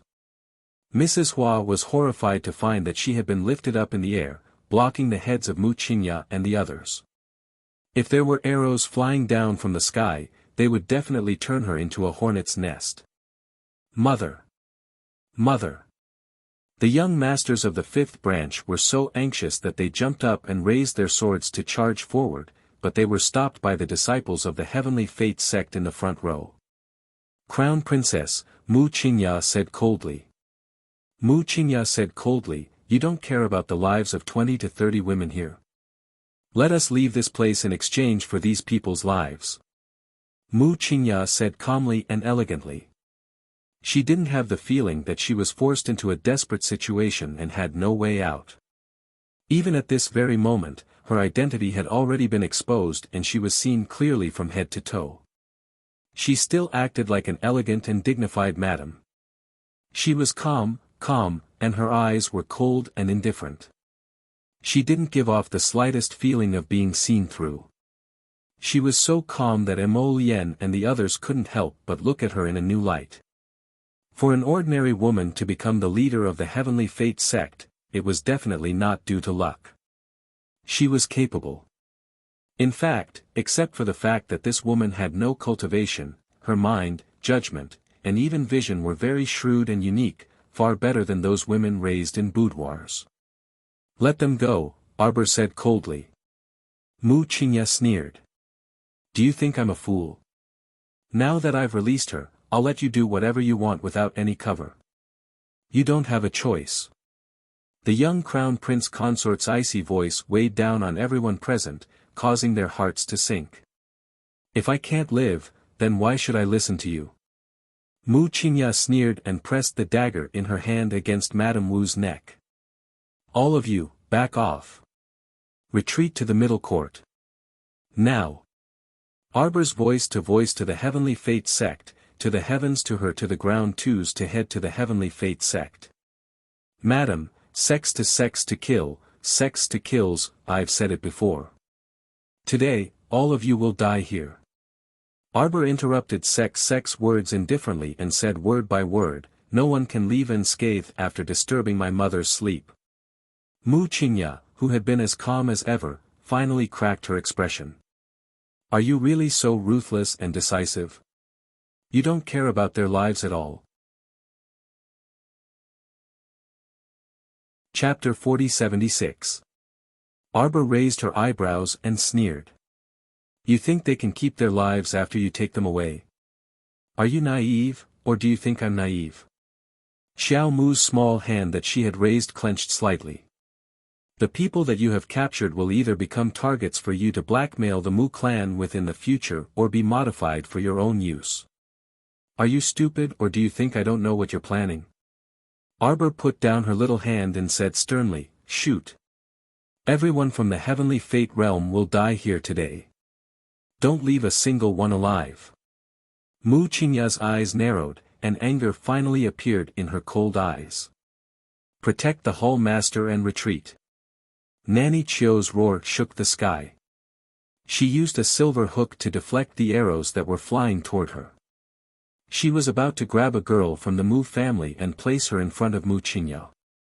Just as she was about to grab a girl from the Mu family, a shrill cry came from the sky. Chiu Mama immediately felt a tearing pain in her arm. She looked down and saw that Qing Luan had torn her hand apart with a claw and directly took the miss of the Mu family, who she was pulling, away from the battle. At the same time, 3 phoenixes flew out of the sky.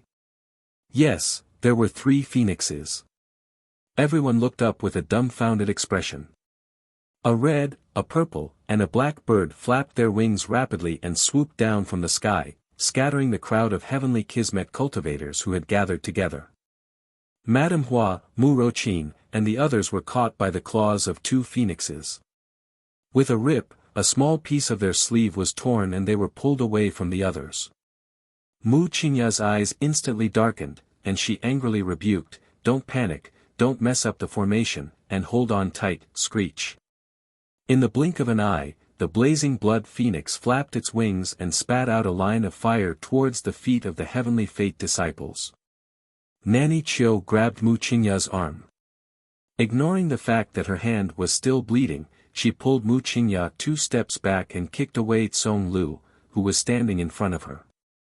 Then, she quickly retreated. "Nanny Chio, madam. Madam." Tsong Lu's face was full of fear. He struggled to get up from the ground and limped forward 2 steps. Suddenly, an arrow pierced through his heart. With a face full of pain and despair, he stretched out his hand in the direction of the 2 people leaving and fell heavily to the ground. She probably never thought that she would die like this. Her eyes were wide open, revealing a hint of unwillingness. Nanny Chio didn't even have time to look at Tsong Lu. She just shouted, "Protect the Hall Master and retreat." Beside her, Thorny Rose also recovered from her shock. She swept a glance at Mu Qingya and indifferently curled her lips. She grabbed Mu Jingfeng, who was still in a daze, and giggled. "What, are you dumbfounded? Why aren't you leaving? Are you waiting for them to counterattack?" Now she could see that the little girl was really capable. No matter if it was the divine bird Qing Luan or the 3 divine phoenix beasts, it was already an amazing thing for an ordinary cultivator to have one of them, let alone this girl actually had 4 of them. Not any random Shouja could contend against him. Without absolute strength and wealth, Tisk, wanting to kill this little girl was probably a fool's dream. Chapter 4077. Not to mention Wuxia, who didn't have any cultivation. Even if the hall masters of other halls were here, they would definitely suffer in the hands of this little girl. So a wise man submits to circumstances. It was best to leave quickly and avoid suffering such a great loss. Tao Wei quickly retreated with her people. Although the ordinary Heavenly Fate disciples were all quite strong, how could they be a match for the well-trained Hades court guards? After shooting a round of arrows from the tall building, they immediately jumped down from the roof in perfect coordination and directly engaged in a purge of the Heavenly Fate disciples. The 4 divine beasts, Qing Wan, Huafeng, and the other 3 divine beasts, were even faster in their rescue operation. In a matter of minutes, they rescued more than 20 female members of the Mu clan who were originally held captive by the Heavenly Fate disciples. After Mu Rakan was rescued, her snow-white little face was as pale as a sheet of paper. While Mu Yuanyuan and Mu Lixiang were fighting the enemies, they quickly moved to her side and held her up. They asked with concern, "Rakan, how are you?" I'm fine." Although Mu Rochin and 5th Madam were a little frightened, their complexions were a little unsightly, and their bodies were more or less injured. Compared to the scene they had imagined in their hearts that they would die here today, these small injuries were nothing. "You, go kill the enemies. Don't worry about us," Mu Rakan hurriedly said. They really had to thank the little crown princess for today's matter. Although the little crown princess looked cold and emotionless on the surface, she had already ordered Qing Wan and Huafeng to rescue them when she gave the order to shoot the arrows. The 2 sides fought fiercely. The Heavenly Fate disciples fell one by one under the counterattacks of the Mu clan disciples and the Hades court guards. Nanny Chio couldn't care too much at this time. Under the protection of a group of people, she protected Mu Qingya and retreated toward the back mountain gate of the Mu clan. Nanny Chio. Mu Qingya held her blood-stained arm and her eyes moved slightly. "I'm fine, madam." Nanny Chio's face was cold as she said in a deep voice, "These small injuries won't take this old servant's life. Let this old servant escort madam out of here first. If there's anything, let's talk outside." Mu Qingya turned her head and looked out of the crowd. With this glance, she accurately caught the cold gaze of the little crown princess. Between the 2 of them were countless Mu clan and Heavenly Fate sect disciples who were fighting with all their might. Both sides were fighting very fiercely. However, the young crown prince consort wasn't affected by all this commotion. She stood outside the crowd, her eyes sparkling like snow. Staring at her, Mu Qingya fell into a trance for a moment, as if the little girl was rarely emotional. Just like now, he was coldly looking at you without saying a word.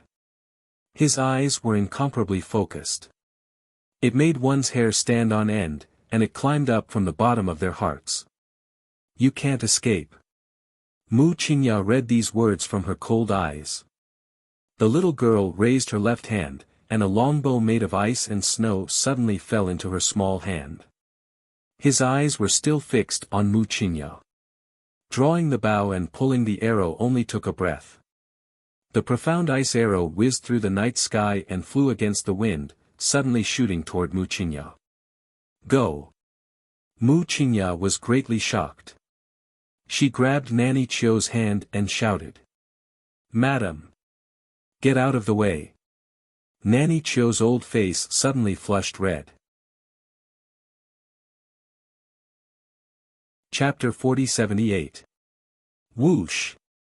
The sound of the arrow piercing through the air broke through the thick night.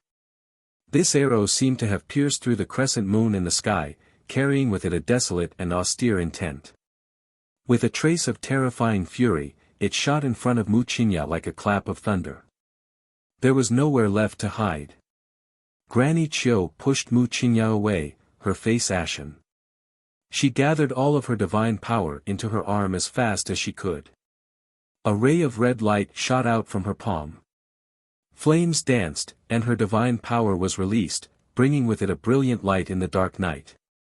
Everyone saw the red light form an oval-shaped protective shield, which rushed towards the little girl's arrow. The enchanting red light and the bright silver light collided in a matter of minutes. The little girl's arrow scattered silver-white snowflakes in the air. It pierced through the opponent's protective shield at an extremely fast speed, and it continued to advance without any intention of stopping. All of the Mu family disciples couldn't help but hold their breaths. They saw their eldest Miss Arrow instantly break through Granny Chio's oval-shaped protective shield. It didn't seem to be exhausted at all, and it shot through the old woman's chest at a speed comparable to that of light. Pfft! Granny Chio spat out a mouthful of blood. The entire place was in an uproar, accompanied by the thunderous roars of all the youths of the Dark Court Guards. Crown Princess! Crown Princess! Crown Princess! Prince Mo smirked, and his gaze landed on Arbor with a smile. The little girl looked at Mu Qingya and the others expressionlessly. She raised her hand slightly, and said calmly, "Disciples of the heavenly providence go against the heavens. Everyone has the right to punish them. Everyone has the responsibility to eradicate the heavenly providence. Eradicate the heavenly providence. Madam, let's go. Madam, let's go." Granny Chio pushed Mu Qingya forcefully. In front of them, Thorny Rose had already quickly opened the teleportation talisman formation and stepped into it. Granny Chio used her last breath to slap Mu Qingya's back and send her into the formation. Arbor's eyes were cold and merciless. With a flick of her finger, countless attack talismans flew out of her small hand and merged into the light and shadow of the teleportation talisman array. Although the transportation glyph array had quickly brought Thorny Rose, Mu Jingfeng, and Mu Qingya away, everyone could still hear several howls of anguish that varied in intensity. Presumably, the people in the formation were more or less injured. Arbor looked coldly in the direction they left and spat out a word, "Chase." Prince Mo's figure flashed and lifted the dying Nanny Chio. Without waiting for him to speak, Mama Chio coldly stared at him. Her neck moved slightly, and her head suddenly drooped down. Mo Lien looked down and saw a smear of black blood dripping from the old woman's mouth. It was obvious that she had taken poison to commit suicide. What a loyal and unruly old servant. Arbor coldly said. Then, she took out a soul-summoning talisman and lifted the old woman's soul out without another word. After Nanny Chio's faint soul was lifted out, she couldn't help but shiver when she saw the cold and lonely little girl in front of her. At this time, she was still a bit confused. Seeing Arbor standing in front of her, she was a bit confused. Was she alive or dead? "I'll let you see what will happen to the madam you wholeheartedly protected," Arbor coldly said. "The person I, Arbor, want to kill won't live for long.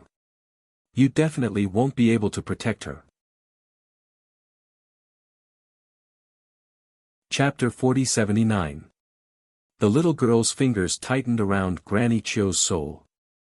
Her eyes were like thousand-year-old ice, cold and distant. "Don't worry. I won't let her die so easily. After all, she owes me. I'm afraid she won't be able to repay me in this lifetime."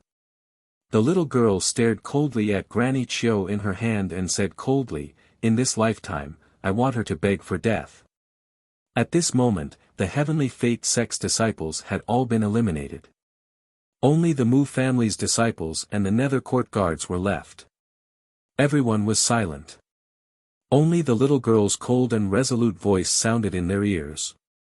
It was bone-chilling and indifferent. The pitch-black flames rose behind them and swept away the corpses of the Heavenly Fate Sect's disciples. Even the souls of the Heavenly Fate Sect's disciples were burned clean. Not even their bones were left. Arbor shot out several teleportation talisman arrays. Holding Mo Lien's hand, he led the group of Nether Court Guards and disappeared in front of everyone.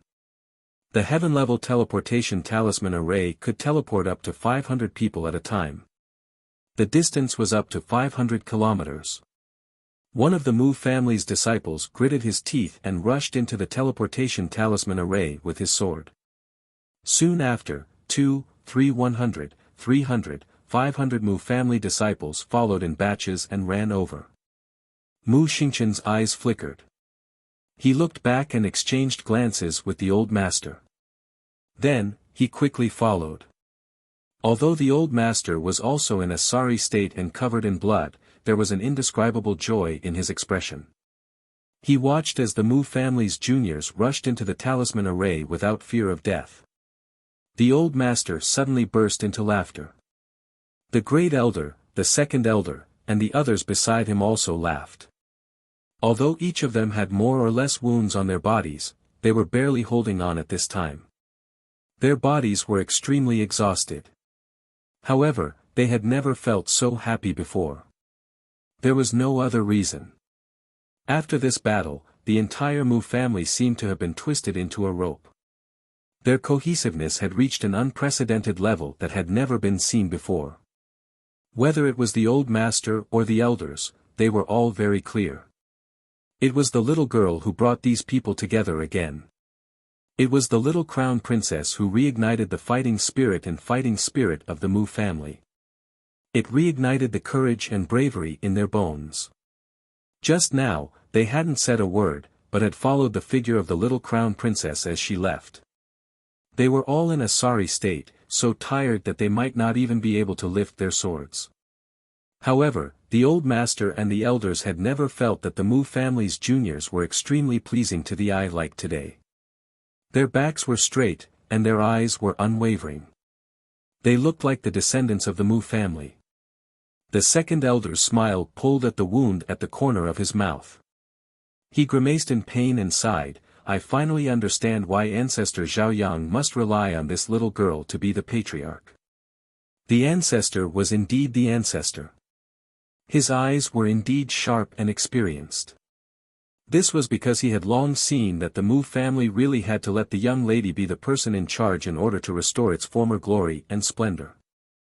Only eldest Miss could bear such a heavy responsibility and shoulder the faith and hope of the entire family. At this point, it could be said that the entire Mu family was wholeheartedly convinced by the little stoic. The little stoic naturally didn't know about this change. When she, her husband, and Shengchen led the underworld court guards out of the transportation talisman array, they immediately turned around and gazed coldly behind them. "They're here." The little stoic's lips curled into a sneer. Chapter 4080. Did they think they could slip away from a heaven-grade great talisman master with a transportation talisman formation? Too naive. If it were her in the past, perhaps she really wouldn't have been able to do anything to them. But now, Lord Jojo was already a heaven-grade great talisman master. He knew the flow of talisman power, the control of talisman power, and the depth of talisman power like the back of his hand. She knew what talisman the other party used, how much talisman power they had, the approximate location of the transportation, and the distance. After calculating the distance and space, he led all the dark court guards to wait for Mu Qingya and the others at the outskirts. Sure enough, with a flash of light, Thorny Rose was the first to fall out of the transportation talisman formation, spitting out a mouthful of blood. It was obvious that the wave of attack talismans from earlier had caused a series of commotion in the narrow transportation space after falling into the formation, causing everyone to be heavily injured. Arbor stood there with cold eyes and looked at Mu Qingya from a distance. Mu Qingya was sent into the formation by Nanny Chio's palm strike and was also shaken by the attack talismans. She was obviously injured. But the problem was, her complexion actually looked better than Thorny Rose's. Arbor looked her up and down a few times before nodding and saying, as expected of Soaring Heaven's Hall's Hall Master. Even though you don't have cultivation, you still have a lot of defensive talismans and defensive spirit artifacts on you. Mu Qingya covered a bloody wound on her arm and calmly looked up at Arbor. She sighed softly and said, "Jojo, you are indeed powerful." Arbor nodded again. "If I wasn't powerful, I would have been killed by the Clear Sky sect people you sent on Seacombe planet."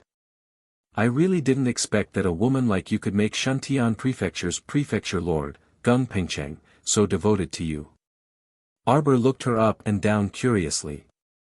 You are a woman without cultivation. What right do you have to do this? I am also very curious. It's good for people to be curious.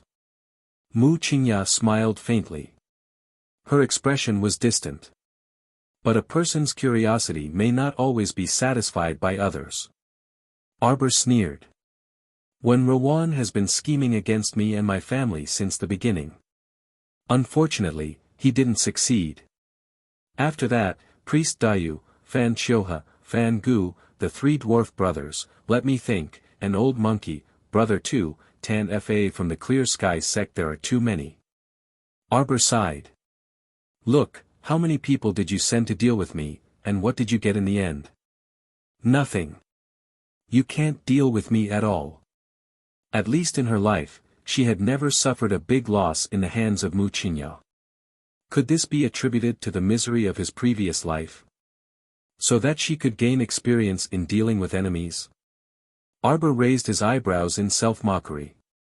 His eyes flickered, and there was a hint of loneliness in them. Why? There aren't so many whys in this world.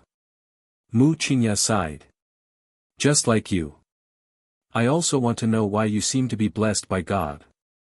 You seem to be able to see through my intentions, my actions, and the people I send every time. They seem to be useless to you. Arbor was taken aback.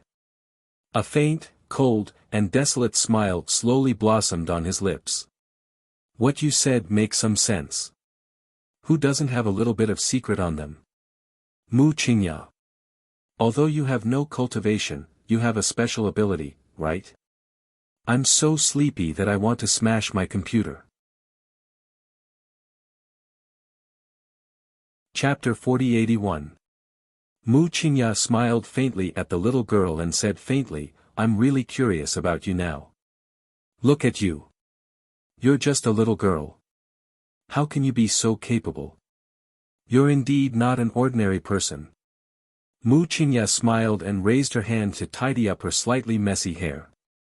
When you returned to the Mu family, I couldn't make you disappear from the family immediately. From then on, I lost. At that time, you asked me for the management rights of the Kaidai Pavilion, the Despondent Pavilion, and the Precious Painting Workshop. Of course, you didn't do anything wrong. These were originally your mother's businesses. But was I wrong? All these years, I've been taking care of those shops. I made them prosper, and that's why they're where they are today. You're great. The moment you came back, you stretched out your hand and completely overruled all my efforts over the years. Tell me, how annoying are you, child? Mu Qingya sighed softly and slowly pushed away the two heavenly fate disciples who were protecting her. Although I'm unwilling, I can only give them away. I originally thought that there would be a process for you to take over these businesses, and it would be chaotic for a while. But I didn't expect that you would really make me look at you in a different light. You've done well. You've managed the businesses left behind by your mother in an orderly manner. Because of the existence of the holy rice and the beautifying pill, they're even more popular than when I was managing them before. You cultivators are so unscrupulous. Mu Qingya let out a long sigh, a trace of helplessness appearing between her brows. No matter how hard an ordinary person tries to catch up, no matter how hard they work, you only need to use a little trick to leave us far behind, and we'll never see the end of it. I'm just wondering if you're really that lucky. If I use a little trick, will you be unlucky? Ha ha ha. Mu Qingya suddenly laughed. Her laughter was gentle and sweet, and a faint light flowed in the bottom of her eyes. It's a pity that Nanny Zhang found a group of idiots and failed to bring you down. I have to send Nanny Chiu to deal with the aftermath personally. When the Crown Princess took over the Kaidai veranda, not only did she manage the business well, she even made the reputation of the Kaidai veranda and the Precious Painting Workshop soar in just a few days. What does that mean? Mu Qingya laughed at herself. It means that you're far more capable than me. To think that I boasted about being smart all my life, but I didn't expect that in the end, I couldn't even defeat a little girl. Are you really someone from this era? Mu Qingya's gaze was focused as she stared at Xiao Mu. She took a step forward, her long plain dress swaying slightly in the wind. Could it be that I made a mistake from the start? Mu Qingya looked deeply at the young lady in front of her. Her words were long and leisurely, with a hint of softness at the end. Crown Princess, where did you come from? Me. The little Crown Princess looked at her with an indifferent expression. Her gaze was extremely cold, as if she was looking at a cold corpse. I'm a malicious spirit that climbed up from a mountain of corpses, a sea of blood, and the depths of hell. I'm here specifically to take your life. Even though Mu Qingya was bold and meticulous, her heart still trembled in fright at the young Crown Prince Consort's unperturbed and cold expression. Ha ha ha ha ha. Mu Qingya suddenly laughed out loud. Chapter 4082. Pursing her red lips, Mu Qingya looked at Arbor and nodded with a smile. She stretched out a slender finger and pointed in Arbor's direction. Crown Princess, you're definitely the most interesting person I've ever seen in my life. You're also very interesting, Arbor said coldly. Your special ability is in your eyes, right? The little Crown Princess stretched out her finger and drew a curve in front of her eyes. Your eyes can monitor me from afar, right? Isn't that right? Why do you say that, Crown Princess? That day, I put the magic eye on you. You knew that I was already suspecting you, Arbor said indifferently. You deliberately put on a show to confuse me. It was that show where you pretended to worship my mother in the secret chamber and cursed the dragon to keep his promise. It made me feel that you should be standing by my side. Mu Qingya smiled but didn't say anything. The scene of that day flashed through his mind. When she activated her special ability and found that the little girl had thrown a magic eye on her to monitor her, she already had a plan in mind. At that time, she patted Nanny Chio's hand and drew the word memorial on her palm. Nanny Chio had worked with her for many years, and they had worked together many times in the sacrificial scene for Long Chuyun. Naturally, she could understand what she meant immediately. Thus, Nanny Chio immediately cooperated with her and put on another sacrificial scene. They worked well together and truly bewitched the little Crown Princess. When they went out, the maid who splashed the water had been arranged early in the morning. The magic eye was naturally useless when it got wet. After changing out of the wet clothes and burning them, they could safely survive this crisis. Mu Qingya was very attentive. After this incident, she became more respectful and obedient to the little Crown Princess. One couldn't find any fault with her at all. You're indeed very capable, very capable. Xiao Mu nodded dryly. But no matter how perfect a person is, they will still reveal their flaws in the end. No one is perfect, Arbor glanced at her and said, your attitude towards Mu Rochuan makes me very puzzled. If she could be so cruel to her own daughter, how could she be so attentive to the daughter of her good sister? You actually hate my mother, don't you? I didn't. You do. Arbor interrupted her coldly. My mother's talent is outstanding and her status is noble. You don't have these. Ha. Mu Qingya couldn't help but sneer. Do you think I'm such a shallow person? Would you hate her for a noble status and an illusory talent? Yes. The young Crown Prince Consort nodded in full agreement. Mu Qingya's face instantly became twisted and ferocious. Everyone behind him was speechless. If they were Mu Qingya, they would probably be angered to death by the little Crown Princess's indifferent attitude. Unfortunately, these are all things you don't have. You should try very hard to get them, but in this lifetime it's probably impossible. Shut up. Mu Qingya clenched her fists and yelled at him. What do you know? Don't judge others rashly with a self-righteous tone. You did so much for your mother, and it's not wrong. But am I wrong? What's wrong with me? We're just in different positions. Actually, we're not wrong. Chapter 4083. Different Standpoints. Different Standpoints. Arbor snickered. Arbor, will not be like a mad dog that bites others for generations to come just because we have different standpoints. Ask yourself honestly. From Sikong Planet to Shuntian Prefecture and then to the Divine Province. How many times have you dealt with me along the way? You instigated Shuntian Prefecture's Prefecture Lord, Gung Pengcheng, to deal with me when I was 7 years old on Sikong Planet in the lower star domain. You arranged for Wen Rawan to interfere with my life and my family's lives with the intention of controlling my life and wanting me to live a life worse than death. All of these schemes suddenly collapsed after I met Mo Lien and joined the Holy Water sect. You're done for. Xiao Mu held a black ferrule horizontally in her hand as she stared coldly at Mu Qingya.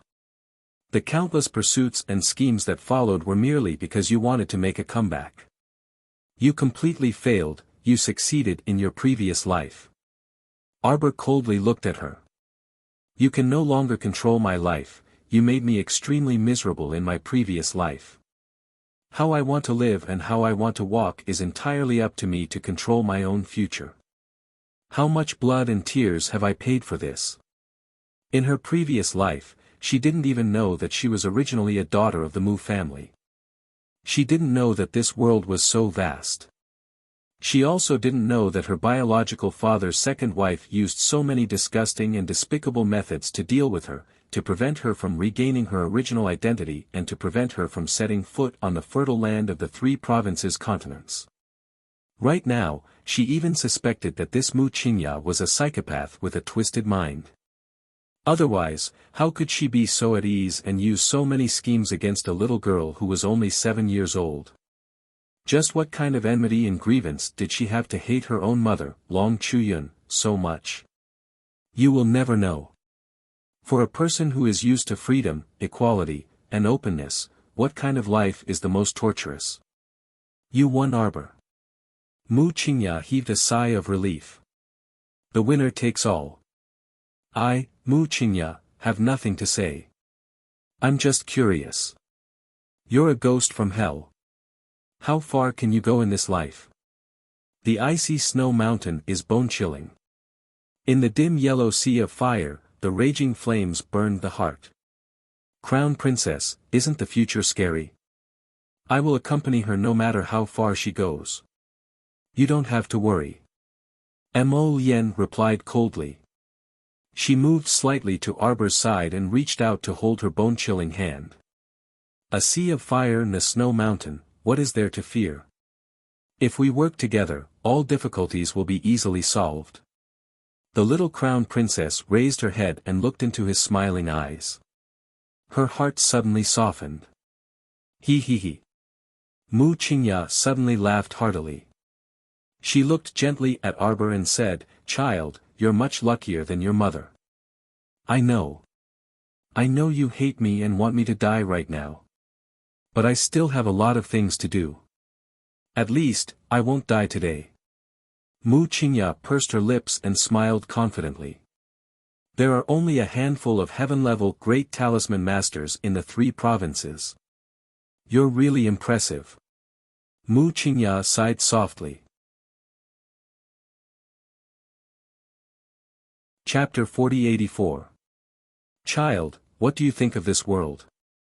Mu Qingya raised her hands and pointed at the boundless sky, her gaze softly watching Arbor. Do you think that talent is predestined and that no one can change it? Are people born into noble families truly rich and powerful, and are favored by the heavens and earth? No. Mu Qingya looked at them firmly. Everything is possible in this world. Everything can be changed. This is the meaning of the heavenly fortune's existence. Since the heavenly Tao can't be fair, just, and free. Then let us, the heavenly fortune, create these. We are ordinary people, but we weren't ordinary from birth. Mu Qingya faintly stared at the little crown princess and resolutely said, What we don't have, we can create with our own hands. We can strive for it. Who said that we must be determined to struggle for survival at the lowest level of society our entire lives? What's there to be afraid of if we don't have status? We can create the heavenly fortune and let it rule this entire world. What's there to be afraid of if we don't have talent? We can create talent.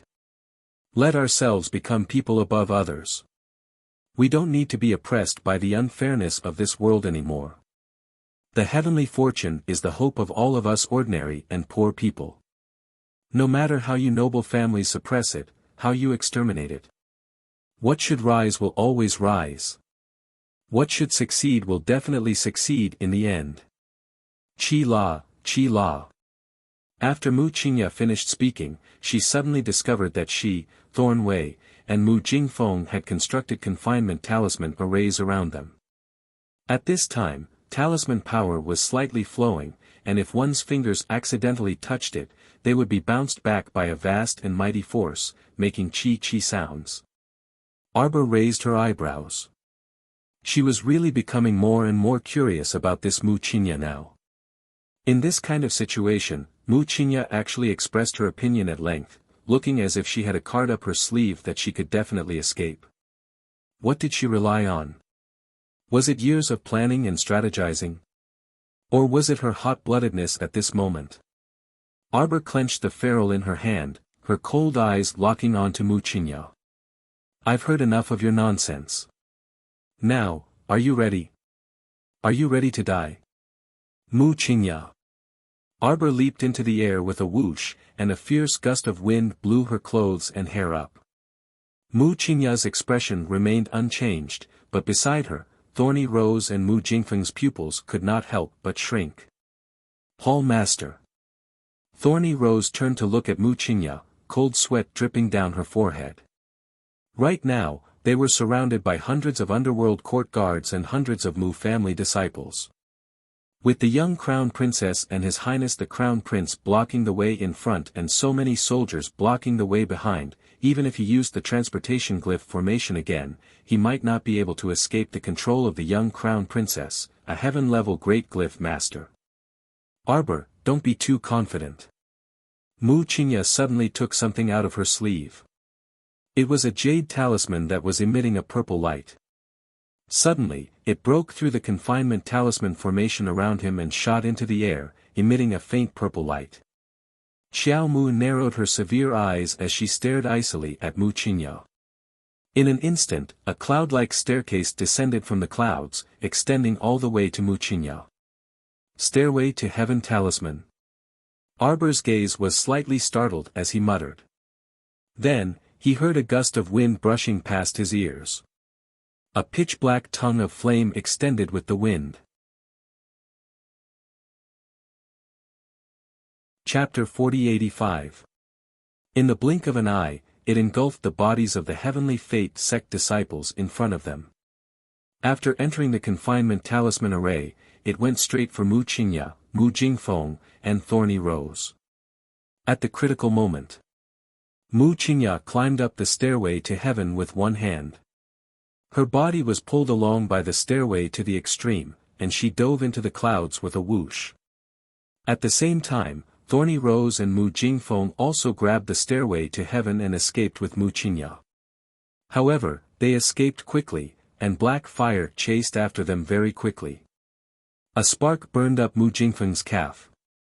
Even though his figure disappeared into the clouds, everyone could still hear his miserable howl.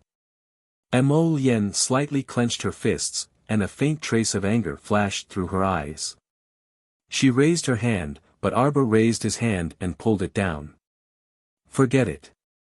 Don't chase. The little girl sighed. The God-tier talisman can send people into the air. They can be sent 2,000 kilometers away at a time. This is another rare purple talisman. I'm afraid it's more than 2,000 kilometers. Crown Princess, let's just forget about it, Yi said with a frown. Of course I can't just let it go like this. As Xiao Mu spoke, a cold glint flitted across her eyes. He turned to Prince Mo and said, prepare the troops. We'll wipe out the nearest nest in one fell swoop. The magical thing about the Stairway to Heaven talisman was that she could set a fixed location to return to. Arbor knew very well that the location Mu Qingya set must be the safest place she thought it would be. Without needing Arbor to say anything else, Prince Mo nodded in understanding. He turned back and whispered a few words to Ao Yi before letting him lead the troops away in a hurry. Ah. Mu Jingfeng rolled down from the Stairway to Heaven talisman. He kept patting his left leg with his hand as he wailed in pain. Thorny Rose coldly glanced at him. She stepped forward and kicked him, exasperated at his failure to live up to her expectations. You piece of trash. You just stood up for a moment, and now you're kneeling again. You're simply wasting my improved medicine. Deputy Hall Master, Deputy Hall Master. Give me another bottle of medicinal liquid, Vice Hall Master. Right now, Mu Jingfeng only felt a scorching pain in his calf that spread to his heart. He was in so much pain that he couldn't help but hug his knees. He rolled back and forth on the ground until he reached Thorny Rose. Scram! Thorny Rose kicked her aside and turned to look at Mu Qingya, who was tugging at her clothes. The three of them were standing in front of a dilapidated temple on a hillside in the suburbs. Many disciples of the Heavenly Fate sect had already rushed out from under the ruined temple. When he saw Thorny Rose, he cupped his hands and bowed, Vice Hall Master. They didn't seem to know Mu Qingya, the Hall Master of the Soaring Heavens Hall. Their eyes were filled with vigilance and curiosity as they sized up the woman who was flinging her outer robe. Hall Master Mu, what are you doing? Thorny Rose speechlessly looked at Mu Qingya. In her heart, she actually looked down on this Hall Master who had no cultivation at all. But at least on the surface, he could not show the slightest bit of disdain. After all, this was someone who could casually take out a divine rank jade talisman. There was no need to doubt her identity. Mu Qingya turned around and pounced at Thorny Rose. She reached out to tear off her outer robe. Although her expression was calm, her tone was slightly hurried.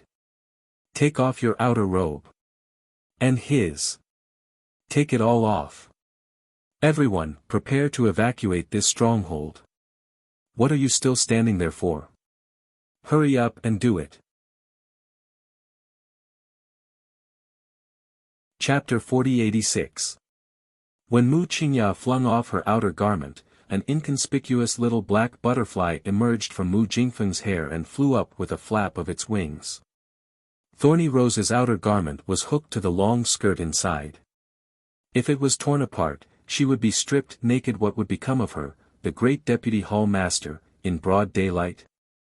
Thus, she tried her best to stop Mu Qingya, but her expression instantly turned ugly. Hall Master Mu, can you tell this subordinate why this is? There's no time to explain. Hurry and take off your clothes and see if there's anything dirty on them. Also, hurry and prepare to evacuate this place. Everyone must evacuate. Take all the test subjects with you. You only have half an hour to prepare. You must be quick, quick. A dark and slender figure abruptly appeared beside Mu Qingya. Seeing her slightly flustered appearance, he couldn't help but frown. Who are you?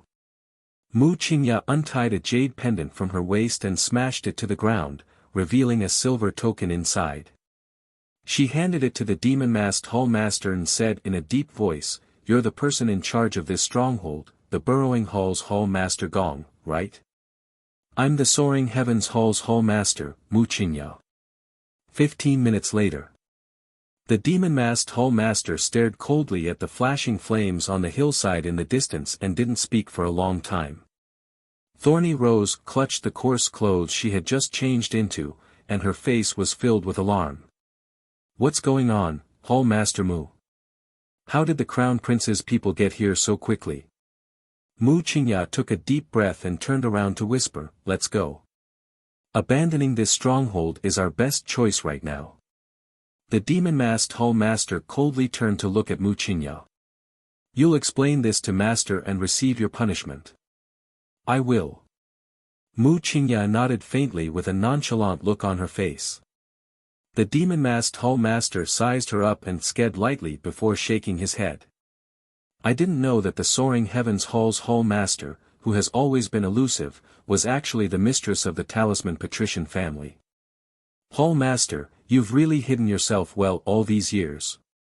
Mu Qingya's lips curled into a mocking smile.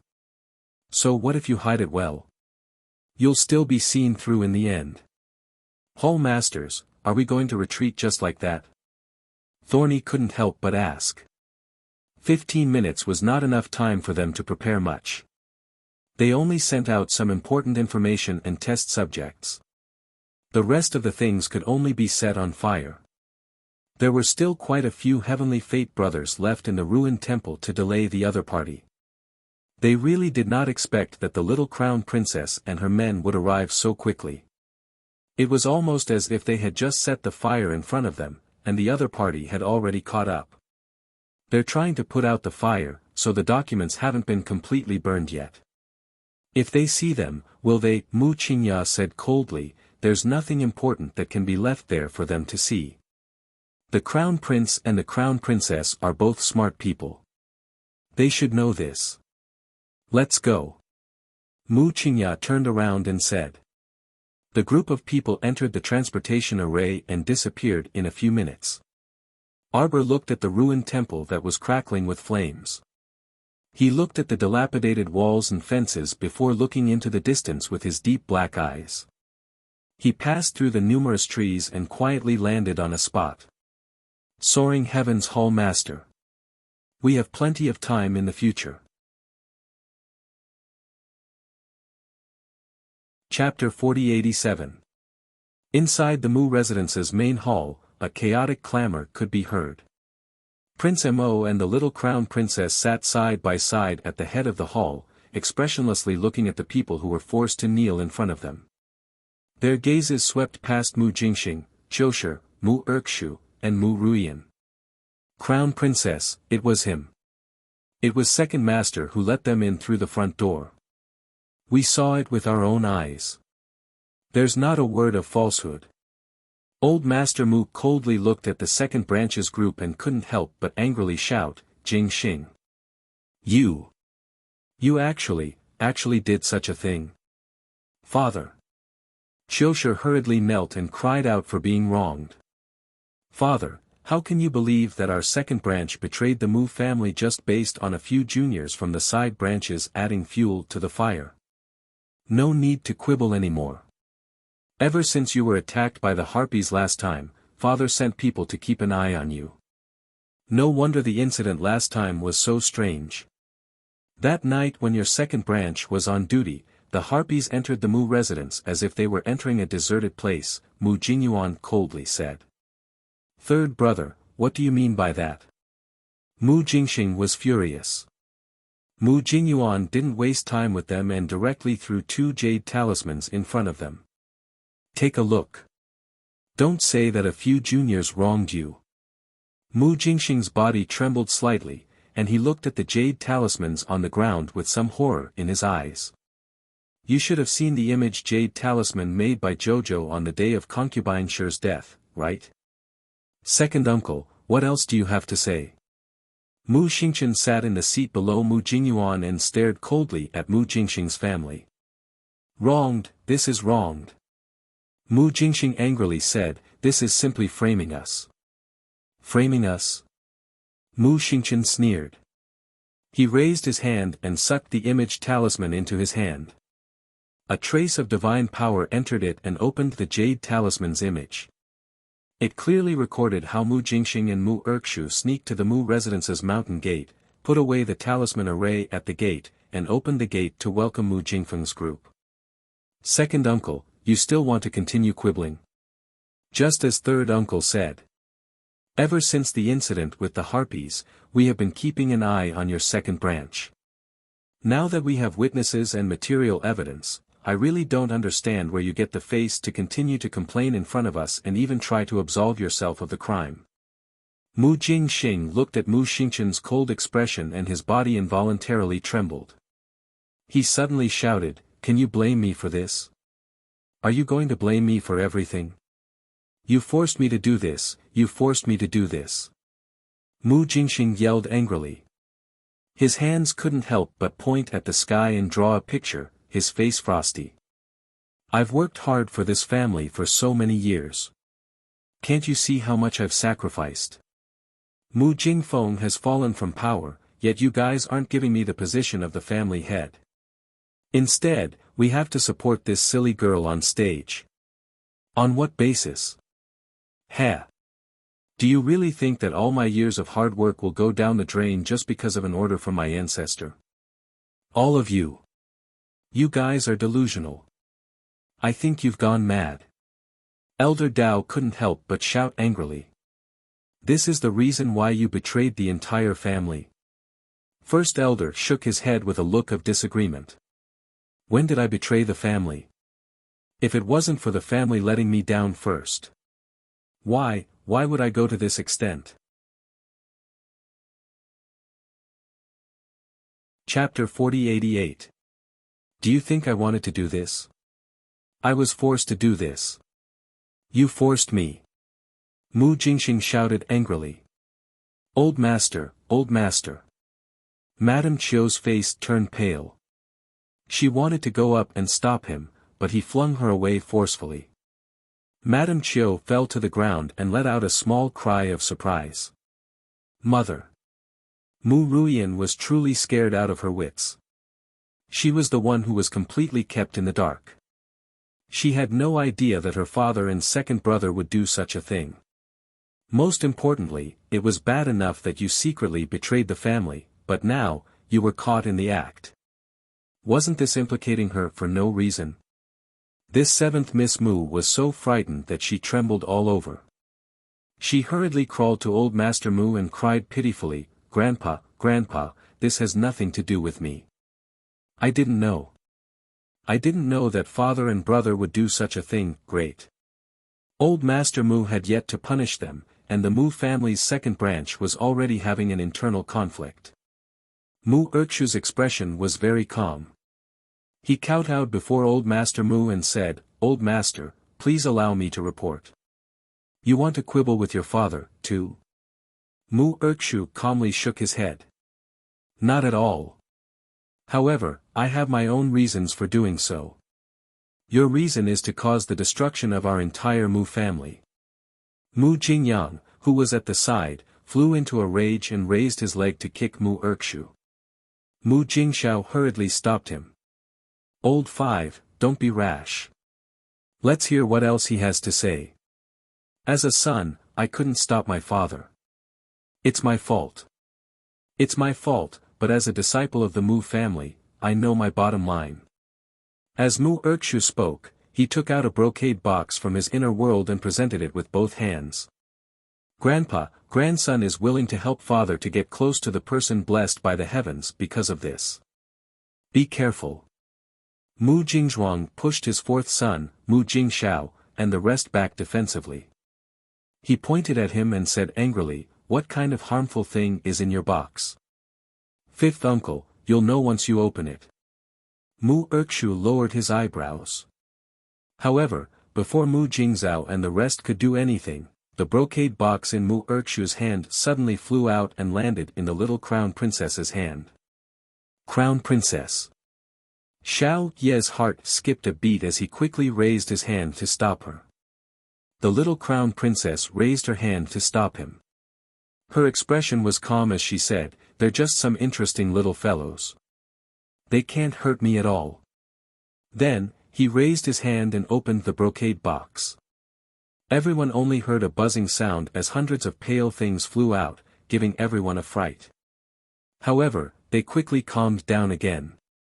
This was because these little things that flew out were all controlled by the young crown prince consort within a transparent, round, watercolored boundary.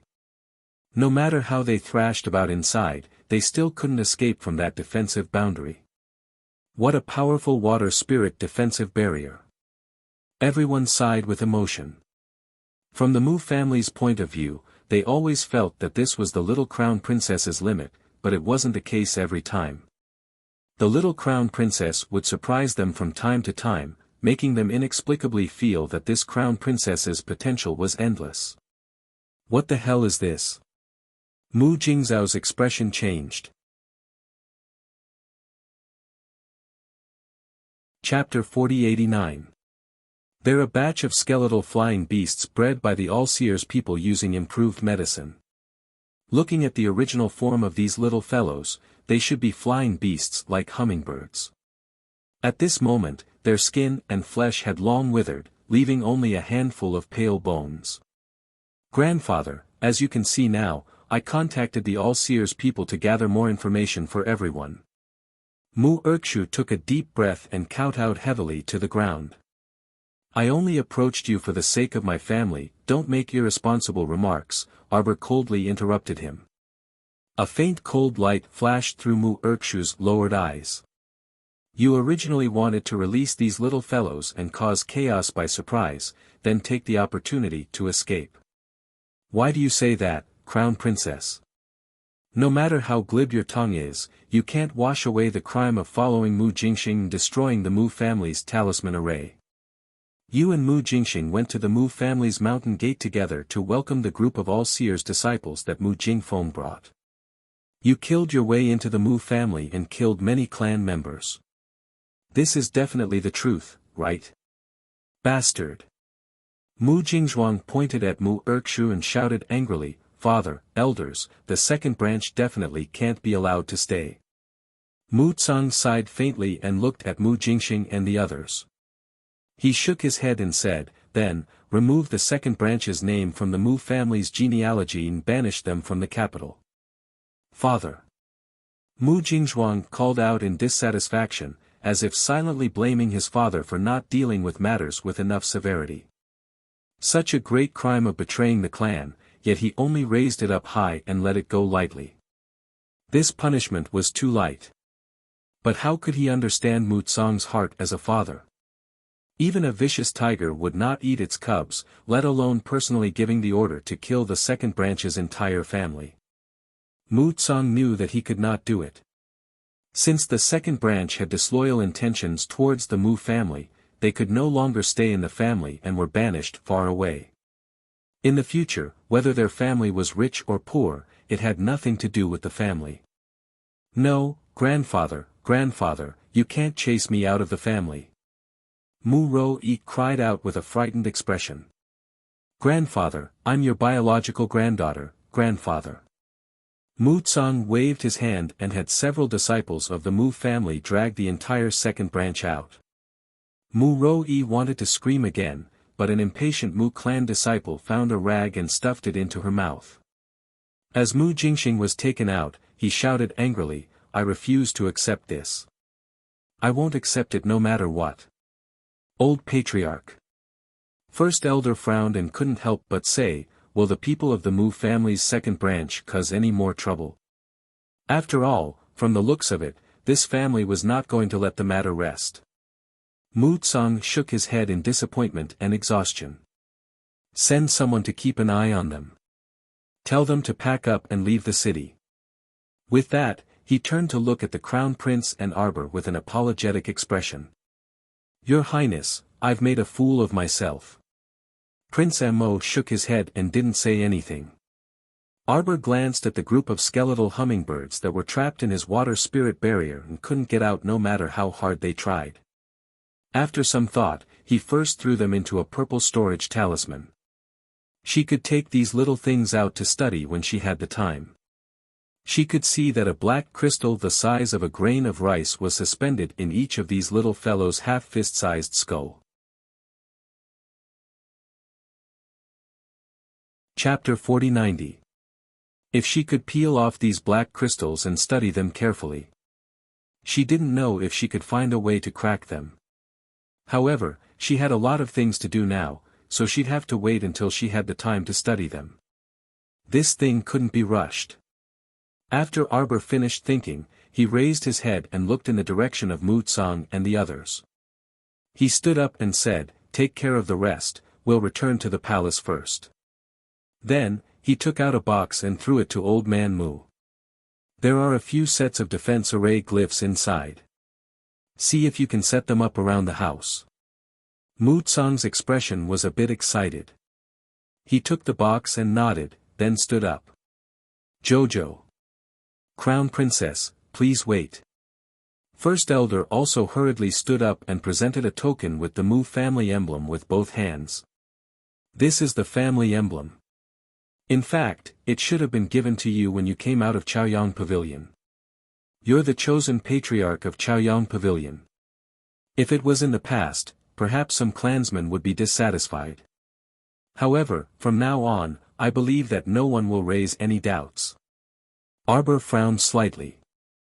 The three elders cupped their hands and said in unison, Crown Princess, please don't refuse. Crown Princess, please don't refuse.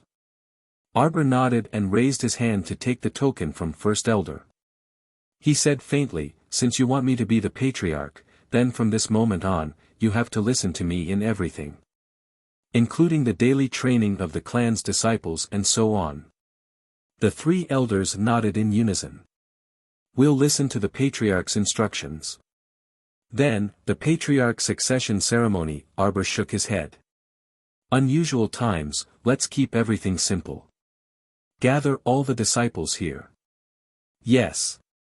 The Mu family had gone through 2 great battles and lost more than half of its disciples. Now, the entire family, from the elder council to the clan's ordinary disciples, added up to less than 1,000 people. However, after the 2 great battles, the ordinary disciples' temperament had improved a lot. This was actually a good thing. Many cancer-like existences in the family had been purged.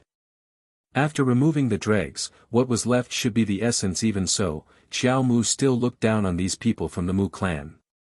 After all, compared to the phoenixes, the Mu family's combat prowess was incomparable.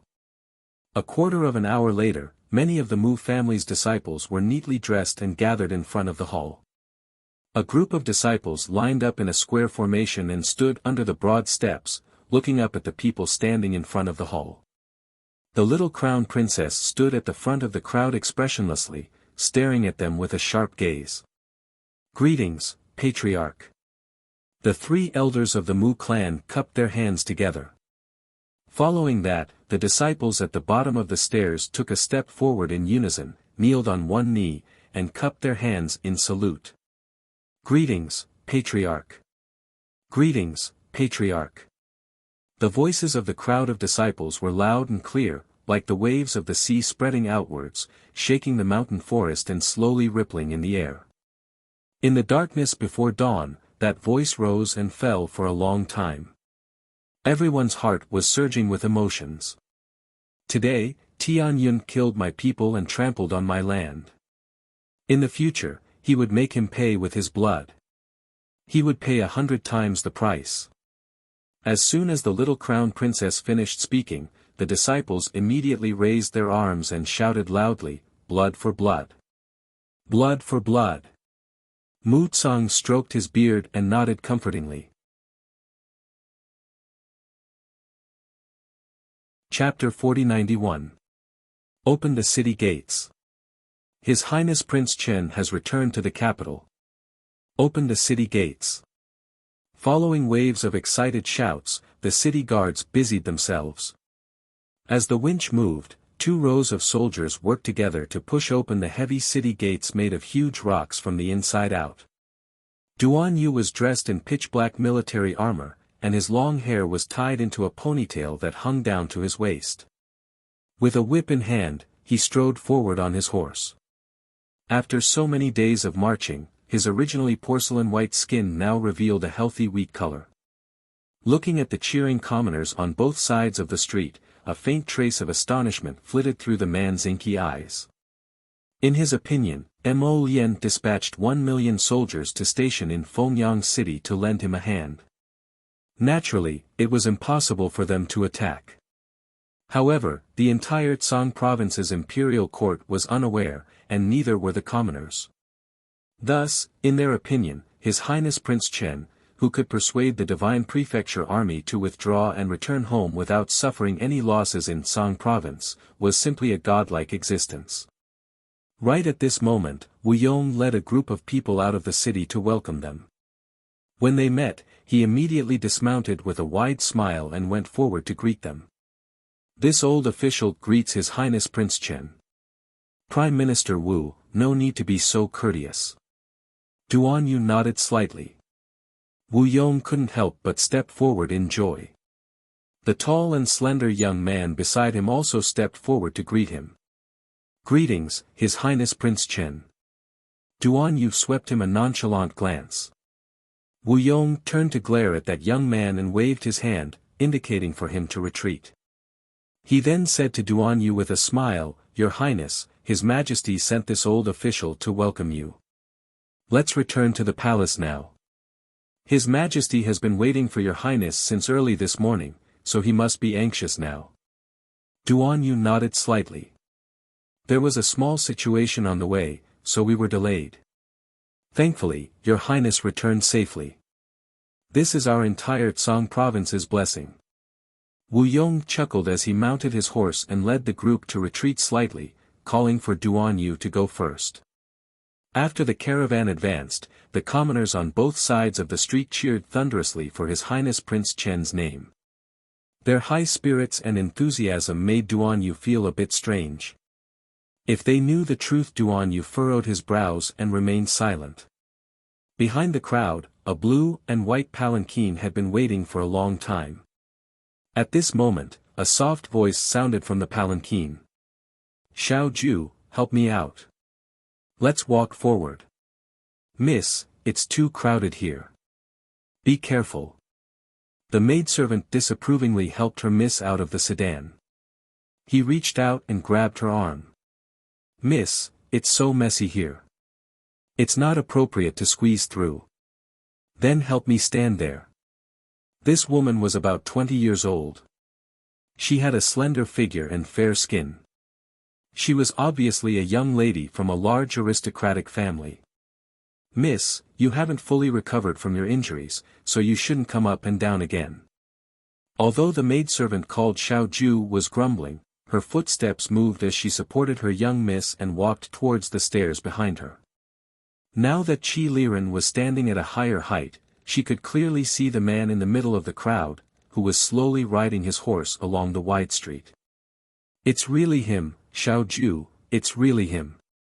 Yes. Xiao Ju nodded and said, that day, when Miss finished her consultation with Divine Physician Gao and returned to the city, she encountered this His Highness Prince Chen. I heard that His Highness left the city in a hurry that day because of his mother. Chapter 4092. His mother. Qi Liren turned her head slightly to glance at the maidservant. What happened to his mother? His Highness's mother, noble consort Duan, passed away some time ago. The maidservant lamented, His Highness stayed on Lonely Mountain for a whole month to keep vigil over his mother's coffin. Every commoner in the capital knows about this. Everyone praises His Highness the Fourth Prince for his filial piety and intelligence, far surpassing all the princes in the court. Qi Liren pursed her lips into a smile and nodded, a faint luster flowing in her eyes. Let's go back and discuss this with family head. The young maidservant was taken aback. Discuss what? Although she didn't understand her miss's meaning, she didn't say anything and helped her miss down the steps, returning to the sedan chair. Miss, your injuries are quite serious. Divine Physician Gao's meaning is that if there's nothing else, Miss should recuperate more at home. Got it. Qi Liren's hand moved, but before spiritual energy could form, she felt a stifling pain in her chest. She could only give up and sigh, my injuries have damaged my lungs and meridians. I reckon I won't be able to fully recover without a year or so. Don't worry, Mississippi.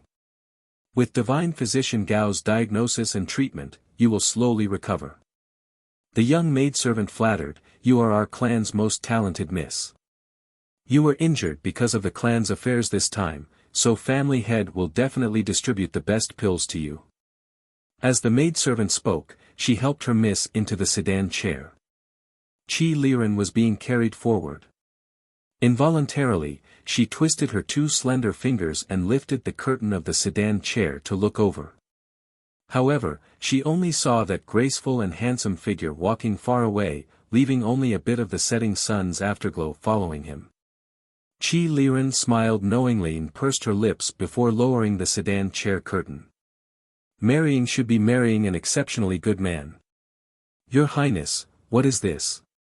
The young man following beside left Prime Minister Wu Yong impudently stepped forward on his horse and pointed at a bulging bundle tied to the saddle. Prime Minister Wu irritably glared at that young man. Unruly, withdraw. The young man pursed his lips and took advantage of the situation to retreat a few steps behind Wu Yong. A gift for second imperial brother, Duan Yu replied nonchalantly. For the second prince? The young man blinked and asked curiously, can this subordinate take a look? Shut up. Wu Yong's expression changed. He turned his head and glared at the young man. With a spurious smile, Duan Yu tossed that bulging bundle to the young man. The young man immediately beamed with joy. Before Prime Minister Wu could reprimand him, he immediately opened the bundle. From within, a bloody head was revealed. He was so scared that he rolled off the horse and vomited. With Miss Wu's gall, it's best that you don't casually open other people's gift packages. Duan Yu coolly tossed down this sentence before galloping forward on his horse. Prime Minister Wu couldn't help but smile bitterly. He turned around and glared at his daughter who had vomited so much that her face had turned pale. He shook his head and said, I told you not to follow, but you insisted on following. Look, you've made His Highness unhappy. Wu Ruomei vomited for a while before wiping her face with her sleeve. She angrily tied up the bundle again and mounted her horse. Your Highness. Wu Ruomei chased after him. I'm not a coward. Duan Yu turned a deaf ear to her cries. He had already entered Sangzhou's imperial city and entered the palace to meet the emperor. Chapter 4093. That night, the announcement to crown the fourth prince as the crown prince came. The ceremony would be held in the Taizong Temple in Mount Taiyuan 3 days later. The entire Sangzhou was in an uproar. There was almost no opposition in the imperial court. After all, the fourth prince had just solved such a big problem in the divine land. Everyone had seen his ability to remain calm. Second prince, second prince. A guard trembled as he ran in with a bundle in his hands. He knelt on the ground and said, Second prince, His Highness the fourth prince, oh no, His Highness the crown prince sent someone to deliver a gift. The second prince and the third prince were sitting there discussing something. They really didn't expect that the announcement to crown the crown prince would come so quickly. It simply caught them off guard. They thought that even if Rongli was deposed, the matter of selecting the next crown prince would have to go through a series of discussions and debates in the imperial court. Who would have thought that it would be so fast that it almost shocked them? When the two of them received the news, they went to the imperial court at night to see His Majesty. However, they were blocked outside. The steward eunuch seemed to mean that His Majesty's health was getting worse and he needed more rest. Ha! Then why did he send the edict overnight?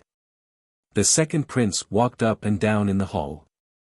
At this time, when he saw the guard come forward, he couldn't help but shout, What gift? His face was very ugly. He didn't expect that after suppressing the Empress and Rongli's family, this matter was still not over. After suppressing Rongli, Duan Xiaoxi took advantage of it. Now that he thought about it, it was really abominable. This fourth prince was even more abominable than Rongli's family. Wasn't this just watching from the sidelines, watching them fight each other, and then reaping the benefits from the fisherman's quarrel? The guard unwrapped the bag with trembling hands. The second prince took a look and his face became more and more ugly. A head rolled out of the bag. Of course, he couldn't not recognize this person. This was the leader of the assassination team he sent. He originally planned to let them kill Duan Xiaoxi on his way back, but now it seemed that this assassination was a complete failure. The hundreds of assassins he sent were all killed by the fourth prince. The third prince took a deep breath. His expression suddenly changed as he asked, "Second imperial brother, who is this person?" Fourth prince is actually so arrogant, directly sending a head to second brother. The third prince shouted angrily, "Second brother, we must not let this matter rest." At this moment, the second prince's mind was in a mess. Hearing this, he couldn't help but glare at him in annoyance. How am I not done with him? Second brother, as long as we can afford the price, are we afraid that we won't be able to find someone? The third prince took out a spirit coin card from his pocket and pushed it in front of the second prince. He furrowed his brows and said angrily, "Let's go to Jiawei City's black market and issue a mission. In for a penny, in for a pound. Give this guy." The third prince made a throat-slitting gesture. The second prince's eyes lit up slightly. He raised his hand and patted the third prince's shoulder. "Third brother, if I can ascend the throne, I will definitely not forget your kindness." Of course, of course." The third prince chuckled and said, "Second brother, you know me. I'm really devoted to Big Brother." The second prince's eyes flashed, and he nodded with a smile. Then he turned around and scolded the guard, "What are you still standing there for? Throw this thing out." The fourth prince thought that by sending a head over, he could make him afraid. Ha! How ridiculous. You're tuning into the Han Li's Wuxia Adventures YouTube channel. We're so grateful for your support, and don't forget to subscribe to join us on this incredible journey through captivating stories. Your generosity through donations truly makes a world of difference, as it's the primary source of revenue that allows me to expand and enhance this channel for you. Thank you from the bottom of my heart for being a part of this adventure.